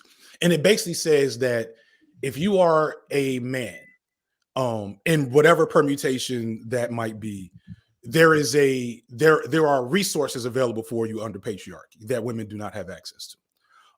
And even if you are a Black man, even if you are a gay man, even if you are a trans man, there are resources available because of how patriarchy is, or how society organizes around patriarchy. A perfect example I might point out is when I was in grad school, people was like, you should get into leadership. Everybody just told me that you are a straight Black man. You can go be the president of your alma mater if you get this degree. I didn't want nothing to do with leadership. I wanted to teach and lecture, but like the way that they organize, the way that the grad school culture was organized, they saw a straight Black man and said that man can do leadership because people will follow him, et cetera, et cetera. And so you do that over the course of hundreds, and this is not to belie before, other people come out that there isn't a severe underserving of Black men in grad school and academia. So I don't want two things to be true at once. Excuse me. So in those cases where, you know, that's not the case, you see an argument I had with I'll say a fake feminist person who mostly is just girl boss nonsense, is that, you know, we give Black men all the resources in the world. And I say, no, we don't. But the Black men that show potential, that are the good ones, a lot of us on here probably fit into that category. Teachers, schools, resources, and communities will move mountains to put those Black men in position to have access to every opportunity possible. And like the way that ends up manifesting over the course of time, over the course of culture, is certain dudes getting access to resources and power that is implicitly connected to the fact that they are men and that they represent manhood and patriarchy. And that's what they want. That's what people want to produce. And if there's no comments or response to that, we can get into some chat questions. Okay. Well, are there specific? Again, let me ask the brothers from Black Men Build. Are there specific elements or sources that you all use that you could mention relative to healing and or counseling? The people you work with, the young, yeah. Oh, hold on, what's this there? Yeah, so Asa, if you want to talk about this, so if you go to any of our local hubs in the community and check out Black Men Build online or on social media, you'll see where we are. For example, I get this from BNB Miami. This is a resource put together by community organizers, specifically Black Men Build folk, and it is a guide. So, you know, it gives a lot of information. It started trying to help people out during the pandemic. I'm going to show, for example, you know, typical community survival training, things that we need to get through our days. And so there have been, I want to say 5 volumes of this magazine right now. So where you get conversations like this, where you get actual resources that you might need, but also where you get political education. Because like Black Power Media, which needs to exist, right? We need to see where people can get this information. So where can you hear the last words of Elder Mutulu Shakur outside of Black Power Media? And where can someone from the hood honestly pull up and find this information in a way that they can get? So we're at our hubs. We have our mass calls addressing Mutulu Shakur. And you can go into Liberty City right now in Miami and grab a paper talking about Mutulu Shakur. Sorry, I'll show one more thing. Bringing in the analysis of Elder George Jackson, right? As we have an issue dedicated to political prisoners. So people can get people from the community writing about this information from their perspective and connecting their experiences. So that would be one resource I highly recommend people use from Black Men Build. But they're not creating no high value males though. That's the only problem. No, we definitely, we got people who are trying to be, and that's what the men's circles are about. People who want to be, but we got to break that illusion. Right on. All right, Geechee, you say, yeah. Oh, I'm sorry, Asa, go ahead. Yeah, please. Real quick, go ahead. I would just say, not to beat a dead horse, but again, men's circles, man. We got men's circles in places all across the country, right? In places where we actually don't have hubs. We have a membership. Black Men Build is a membership organization, and once you become a member, we want you to start to create a hub. But the first thing you got to do is create a circle. You create a circle, then you get 9 brothers. And then at the point that you build up enough, we then give you money to buy an office, right? And not buy, but rent an office so that you can start running consistent programs out of that office to help out the community. Yeah, and again, why 9? What is the 9 all about? What is this 9s? It's scary. It's not like to step on a spoiled banana. Like, yeah. Well, nines just came about because one, when we created our logo, it had 9 bars on it, right? So we was like 9, okay. And then we looked into sort of numerology around 9, and it means transformation, the beginning and end of something, right? And Black Men Build is all about brothers transforming to meet the moment, transforming themselves. So our healing circles are about brothers in constant flux, trying to be better. And not only for ourselves, but a community. So how are we transforming our community? How How are we transforming ourselves? So 9 is just that number around transformation. So it just fit what we were doing, and brothers start saying it. And you know how culture goes. It picked up, and people just start saying 9s. So that's essentially where it comes from. But really, just again, y'all, you can start a men's circle, and it's not hard, man. You get a space, and you get 3 brothers, and then you keep inviting people, and then people never stop coming. I promise you, man. It's going crazy across the country. And we have 8 hubs, but we have 11 or 12 men's circles in different cities across the country. And we're trying to build those into hubs. But start a men's circle, because sometimes actually people don't need therapy. They just need somebody to fucking talk to. And they just need a group of men to support each other, support them, and have conversations. So it doesn't have to be, you don't even have to join Black Men Build. Just start a men's circles of brothers talking. And maybe that can just work out the shit you're going through itself. So thank you. I don't know how pleased people are in the chat, but it don't seem like they're too pleased. Let's start with feminism, especially its Black iteration, can be argued has never been valid. What does this even mean? This is like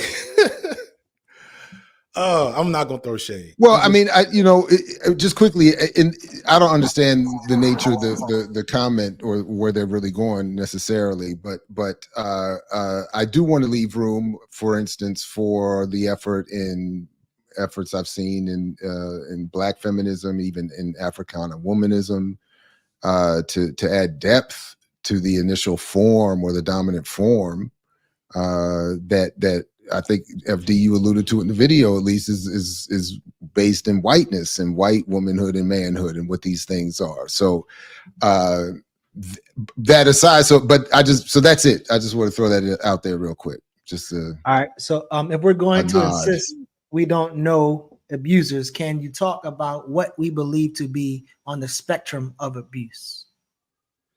So I don't know if anybody insisted that they don't know abusers.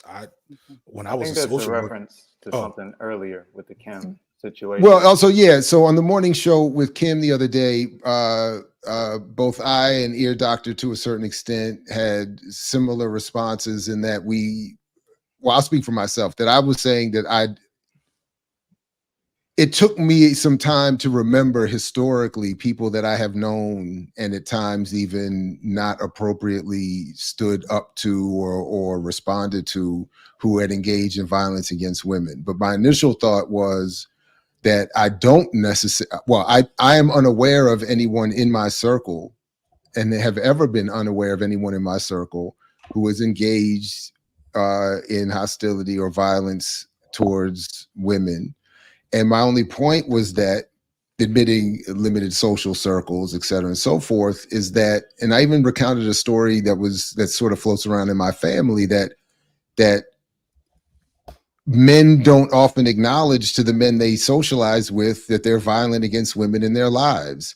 And that men don't necessarily know the men in their lives as that well, or know them when they go home, and it's just not known. So it's not that, it wasn't in my attempt to deny that it happens. It was simply to say that I could not point to any awareness of it. So that was it. But so it's not an attempt to insist that we don't know abusers, but it is to say that I don't know any, but have known in my past some who have, and admittedly, and I've recounted it on the morning show the other day, at least in one example where I thought I did not intervene in any meaningful way. So right. So I think. Sorry, go ahead, D. Well, sadly, I know I have intimate experiences with abuse on multiple venues in my personal life, and yeah, it's a thing. But I guess to answer the question, the spectrum of abuse is complicated, and I don't know enough about the discourse there to give a really probably would be a satisfying answer. I think what this person's probably wanting to get at is that, much like to allude to Diallo's talk about, like, you can only be racist, you can either be racist or anti-racist, you can be misogynistic or anti-misogynistic. there's often a limitation that I think men have on what abuse looks like, and that we think as long as you're not going upside a woman's head, that you're not being abusive, and that's not necessarily the case. Even if you're not just talking, out of pocket to women on a regular basis, that abuse comes in forms of financial abuse, manipulation, cutting people off from their own resources and personal connections, so on and so forth. So I think that was, if I'm was to be so forward, I think that's what that person was wanting to get at, is that the limitations sometimes that we have as men at recognizing abuse when it doesn't produce bruises. Yeah, is something I think that's the. Not only do I know, like I said, as FD said, I've been intimately acquainted with violence and abuse my entire life. I know several abusers, past and present. I mean, it's the thing is we use the fanciful and rhythmic recounting of abuse as a source of entertainment. It always sticks out to me when they ask Snoop Dogg if what he feels about his contribution to the culture as it relates to bitches and hoes, and he's like, I feel sorry for nothing. I apologize for nothing. I love that shit and still fuck the hoes. And everybody celebrated him for keeping it real. And then within 2 or 3 months after that, it came out as a report as his daughter had severe self-esteem issues to the point of being suicidal. And that she was essentially living in poverty and squalor. And everybody was crying out. And so, I mean, I think it's easier to identify where abuse isn't, because or talk about where abuse is absent or not tolerated, because abuse is universal to this society. This whole system is predicated, rooted in, and rewards predatory behavior. And I mean, to the point where even a lot of women, I say all the time, a lot of these sisters are contradictory because they want a capitalist in the streets and a revolutionary in the sheets. And men are mocked for not succeeding in the society that universally across the board, for you to succeed in terms of success, not to sustain or survive, but for you to succeed, thrive, and advance, you literally have to prey on other people. There's no source of wealth that does not include predation. So we all participate in this. And then we say, well, how can I live in an omnicidal system? How can I thrive in a system that literally preys upon and kills every fucking thing? So, the abuse is across the board, and a lot of our remedies and responses only allow us to endure, or even put us in a better position to profit and celebrate. I mean, Blue Ivy, the feminist icon, to the extent that people are dumb enough to think that of Beyonce, and they found that her Ivy Park, not Blue Ivy, was made in sweatshops, and Sri Lankan women were abused and exploited to produce these iconic girl boss clothing. So yeah, even if we all know abuse, and we all to a degree benefit from abuse. Just to give an example about it real quick, man. This is one of the biggest things that we deal with in men's circles, because you have brothers that come to men's circle enough, and then they start to want to be a part of. So they want to be revolutionaries, but in sort of aesthetic and I guess performative ways. So if we have a conversation about abuse, they'll be the first ones to say, fuck them rapists, man. I kill them niggas, dog. Like they can't be around me, right? Anybody that touch kids or treat women bad, I was never raised like that, they say that, but then they don't understand the spectrum of it, right? Because these could be the same brothers. We've had these issues because Black Men Build actually is an organization that has a whole bunch of women in it. Sisters bring their children to our men's circle. Sisters bring their kids to our boxing clubs and all of those things. And we even have women's circles and stuff like that. So there's a lot of sisters in Black Men Build. So we've been having to find a way to make Black men and women coexist in our organization in a way where Black women feel safe. But there's this, you know how you can be in a relationship with a woman that's a friend and you can joke about a lot of things. Like maybe y'all joke about each other's body, or y'all joke about the clothes somebody is wearing, and it feels just normal and like kiki, right? But at a point when a woman doesn't like it anymore and she feels like she can't say anything, then it starts to get on that spectrum in a way where now I have to address it, because other women are coming to me as a leader in the organization saying, hey, I know what's the name said she was okay with this at first, but now she doesn't feel okay with it, and she doesn't feel comfortable telling this brother that she doesn't like the way he talks to her, or how he references her body, or how they joke around, right? And these are just jokes to a brother, right? He doesn't mean anything by it, or has never tried her in any way, right? But she feels sort of abused and uncomfortable in our space because of the way that they joke. And now we got to have conversations with the brother. And of course, the brother's like, man, what the fuck am I supposed to do then? I can't even laugh. Like, I can't even joke with women. I can't even have a conversation that's like friendly. I have to police the way I talk about everything.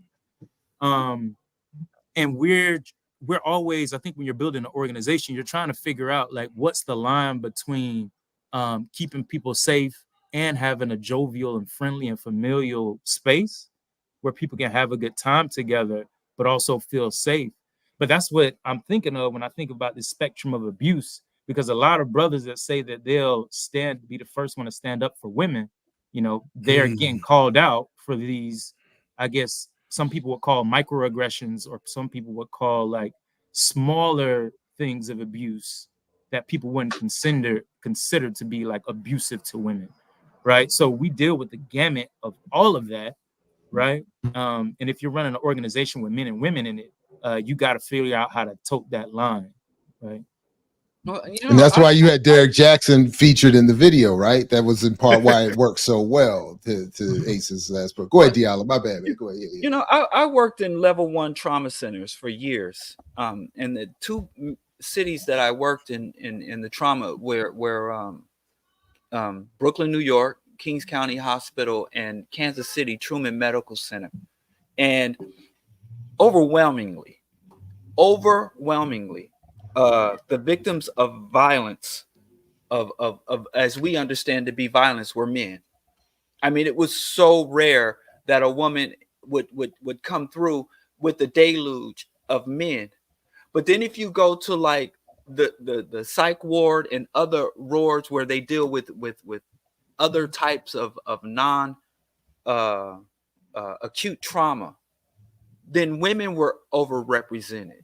So you would have men, like literally one time we had a young man who was had been stabbed and had a severe arterial bleed, and he was in the emergency room, and his girlfriend was in the maternity ward being neglected and abused, and almost lost her life giving birth to their son.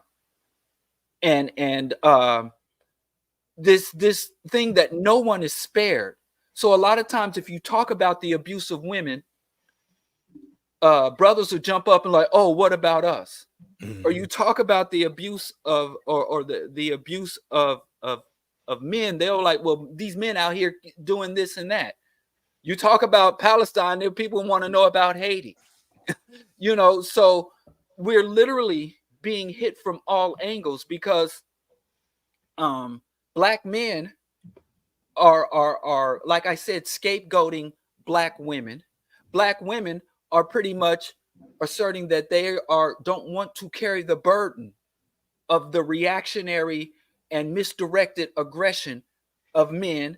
And so we have all of this disconnect and turmoil that can only truly be remedied if we target the systems and institutions of white domination. I saw people on there talking about patriarchal privilege and male privilege. That's why I hate that term. And we have a lot of women who see as their goals and aspiration, if the men do it, I want to do it. If a man can, I can do what a man can do. While we're fucking over here miserable. From chronic disease to shortened lifespans to our heightened statistical occurrences of violence. of being subjected to violence and incarceration. And so I think the only true way that we can not just throw more gasoline on this fire is to kind of, as FD said, all of these myths, all of these delusions, all of these misdirections, all of this scapegoating can only be remedied through a radical analysis and revolutionary action, because otherwise we are just patching up. You know, it's giving like someone come, you live in a nuclear waste zone and you're just passing out lead aprons and Geiger counters and not in any way abating the environment that's creating the tumors and mutations. But that would be helpful, though. I wouldn't slap. I would show up. I'd be the first in line for the Geiger counter and lead suit. But if the Geiger counter and lead suit allows you to maneuver through the society, what are you going to do? Just continue to live? Now I got my suit, so I can go relax and watch X-Men 97. I want to see the comment that was because I thought Diallo kind of addressed it or was kind of in that area. So I don't know if anybody else want to chime in on that. Could the panel speak to the bit further to the alienation, internalized oppression of our POC men, hermanos? Yeah, I wanted to real quick. No, I see the time because I see we're approaching 3.5 hours. So I just want to say, I know a lot of people in the chat wanted the original context, which is about Diddy and then partner violence, holding people accountable or inviting people into accountability, that kind of thing. So this is a challenge. We put this together in a few days. This is part of what we're going to be trying to do ongoing moving forward with EYL and Black Power Media and stuff. So this is the beginning of a conversation. We can't answer it all here. The Diddy thing, I didn't know we were doing it was originally, so that was the context on the Remix morning show. It was about assailants, how you hold adding substance to the conversation around Diddy and male violence. I'm literally shocked by people being shocked. I don't understand y'all. I told y'all before, I don't understand the pearl clutching. Well, this is more about, because it always, and there's a lot of conversations happening at once. This is why we have to keep doing this. So this is about, some people are saying celebrity analysis. Why do we always use celebrities as this metric to discuss stuff that looks different on the ground for us? I think that's totally appropriate, though. I'm not against I think they can be too, but for a different. What a celebrity is, but like I said, that's like finding out the fat boys got high cholesterol. How the fuck we watch somebody rapping and advocating and demonstrating a lifestyle and a mentality? What do you think is happening behind closed doors? No, I agree. And they say they want to be mob bosses. Weird to me. And he moves like a mob boss. I mean, how do you put bombs in people's cars as a billionaire if you're not a mob boss? So, I mean, I do think you're right. We can use them. We just have to. And what we're seeing what them do. I mean, we like, and people like, oh, he burnt a car. And those same people are going to go both for Biden and or Trump, who are international war criminals. Right. I just don't. I don't understand the disconnect that people have. But I fully concluded that these rappers are engaging in what they're talking about. Yeah. To answer the question, to kick it off for anybody else who wants to respond about how we deal with that alienation. Again, in the men's circles, it's a place we start with our weather report, how you're feeling about the day, your life, your experiences, all of that. And then we get into sharing. And it's an intergenerational space. So one thing is connecting to people. You know, we have the limits of the traditional family. That's, again, with the patriarchy analysis. We have a kinship community. We have a village, right? So if you are somebody who's out here struggling, a young man, and you feel like you're lost, you don't have a job, what typical Black men experience right here, and you go into a space and you can talk to an elder who's been in your community for generations, and y'all can just get advice and meet every week, that is really valuable. So that is one way we address alienation, is by connecting people back to the source, right? To their community, to the productive forces, right? You come into a space and you might serve your people, you might garden, that kind of thing. So literally countering alienation with programs and activities. What time are we wrapping this up? I'm being direct. I'm not saying. Really quick. I would just like to just add one more thing. But can I just get a time? We wrapping it up in the next 5 minutes, 10 minutes. 5 minutes. Okay. I'm sorry, bro. Go. No problem. Just to the alienation piece. Again, that's super hard. But I do agree, like Josh said, men's circles are the thing that's been connecting brothers back to the source. But they've, you know, we've ran into so many hiccups, and that's just what happens with organizing. You know what I'm saying? That you feel like you're moving forward, and then you get steps back. We've had brothers commit suicide, right? Recently, a brother took his life that not only was a part of our men's circle for a very long time, for years, but he was also running his own men's circles. And that brother took his life. We have, you know, Black Men Build, I like to think, does, you know, what James Bogg and Sister Grace was always talking about. How do you build a revolutionary person and revolutionary infrastructure and things of that nature at the same time? You know, but it's so tough, because when you think that you're getting through with some brothers, it may be something that they just had, one thing that they haven't said, right? That's been fucking them up for a very long time, that they won't let go of. And people, our organizers, our people that are running these men's circles, have people dying in their cities every day. You know, everybody's dealing with something that's just destroying their ability to continue to organize and even hold the circles themselves. So the men's circles is just one way we try to get to that alienation, to, you know, as a, you know, people say an apple a day keeps the doctor away. I think men's circles function in that same way to a certain extent. It keeps you able to sort of survive in this brutal ass capitalist system that we live in. But to Diallo's point and everybody's point, it's ultimately going to take the overthrow of this capitalist economic system that is destroying us from the inside and outside, right? We need to figure that out, which is why we also, I just want to make it clear, y'all, that we're not just the healing organization. We do political organization. We do political education. Brother Jared Ball and Kamal Franklin and other folks have talked with us about how to do political education, helping us to build out curriculums on specific things. We do PE, we do campaigns. Right now, we're working on a campaign with Connecting Families to help get free calls in and out of prisons across the country. We're doing a whole bunch of things, right? We're trying to change conditions and build the organization so that we can continue to fight and change the shit that we're in. But it's just important that we do both at the same time, right? Because our folks are dying on the inside and the outside. So, if I could just throw one more thing in response to the question, a couple other things that were said, and even take a moment to show some love for Dr. Curry, who was brought up in order to create drama clips out this video. There's something that Curry gets into that also I think is connected to schools of Afro-pessimism. I think even Bell Hooks touches on it, where when we're talking about boys, in particular Black boys, there's a kind of a below the surface hatred that the world has for Black boys that all of them are dealing with. All of us dealt with as children, as little boys, and how we're perceived and how we're regarded, and how the world responds to everything we do. And it's important, if you have Black boys in your life, to not just respond to their struggles with the cult of manhood and the cult of masculinity. You need to be engaging with them as holistic emotional beings, responding to them with softness as well as discipline. One of the things that probably brought me to my politics was my experiences as a social worker, and having every program around dealing with Black boys be some bootstraps, type shit.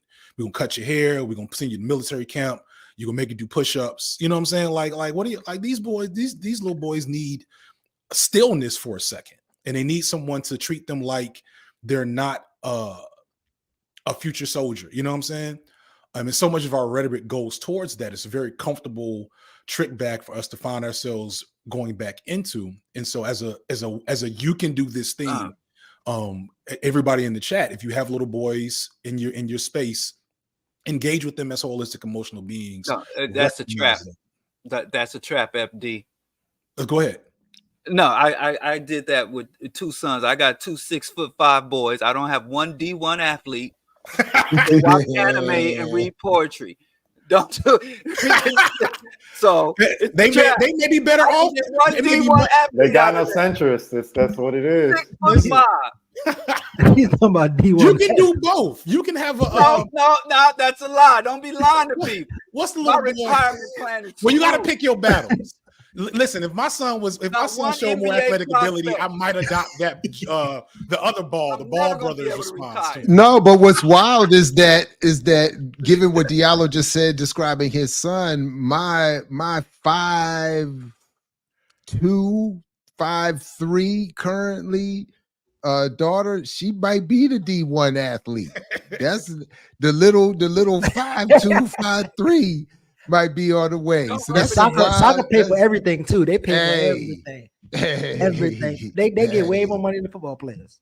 Yeah. Sure. So.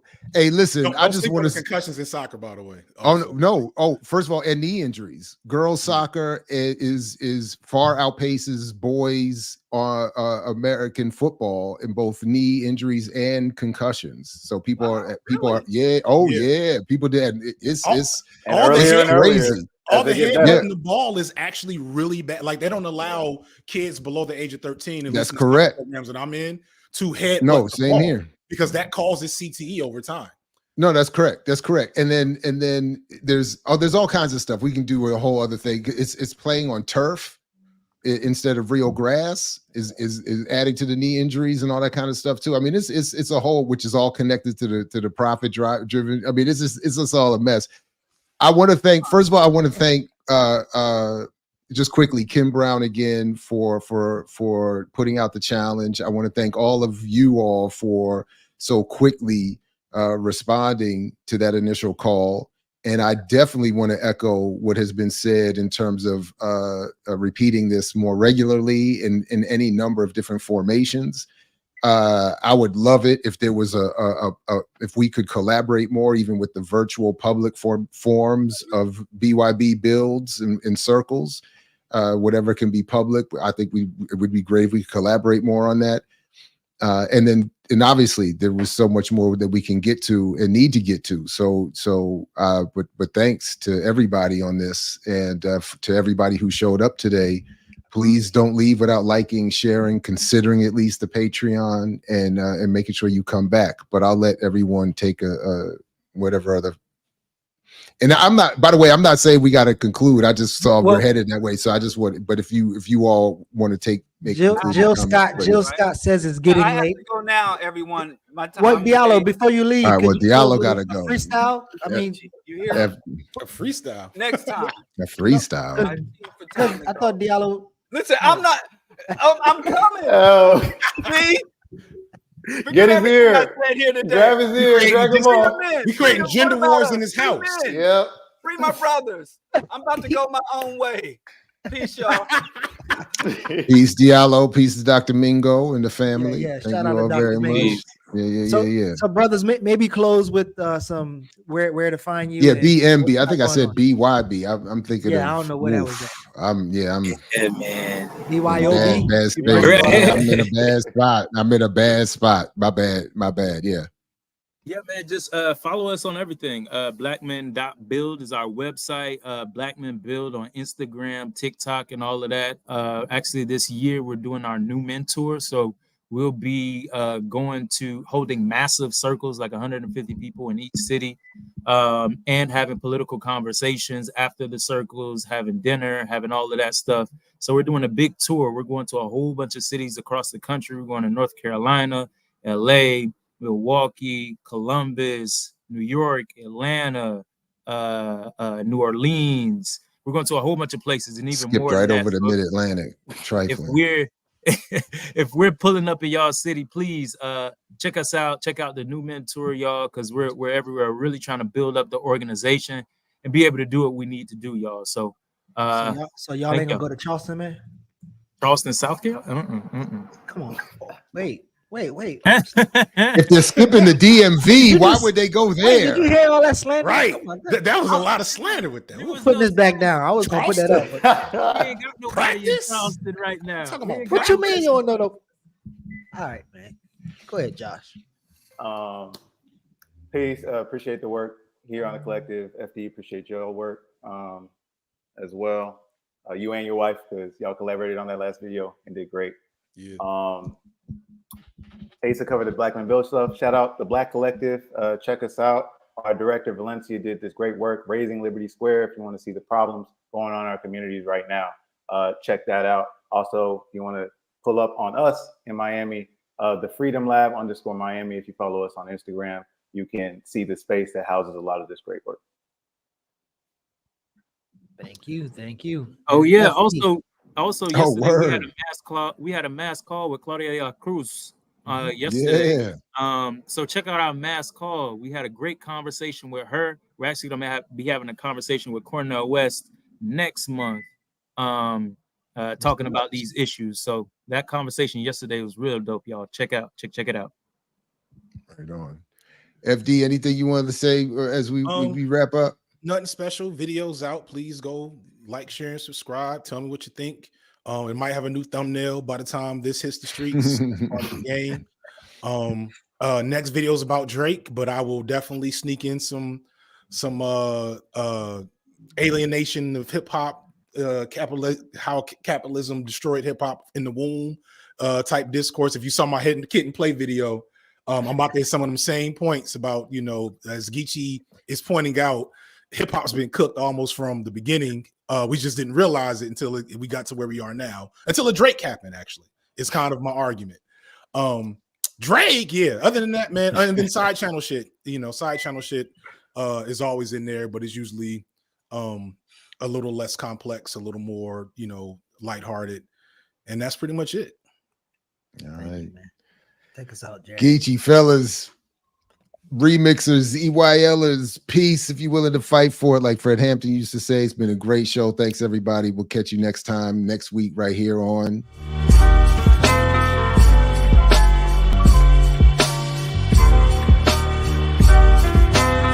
You got to earn your liberation.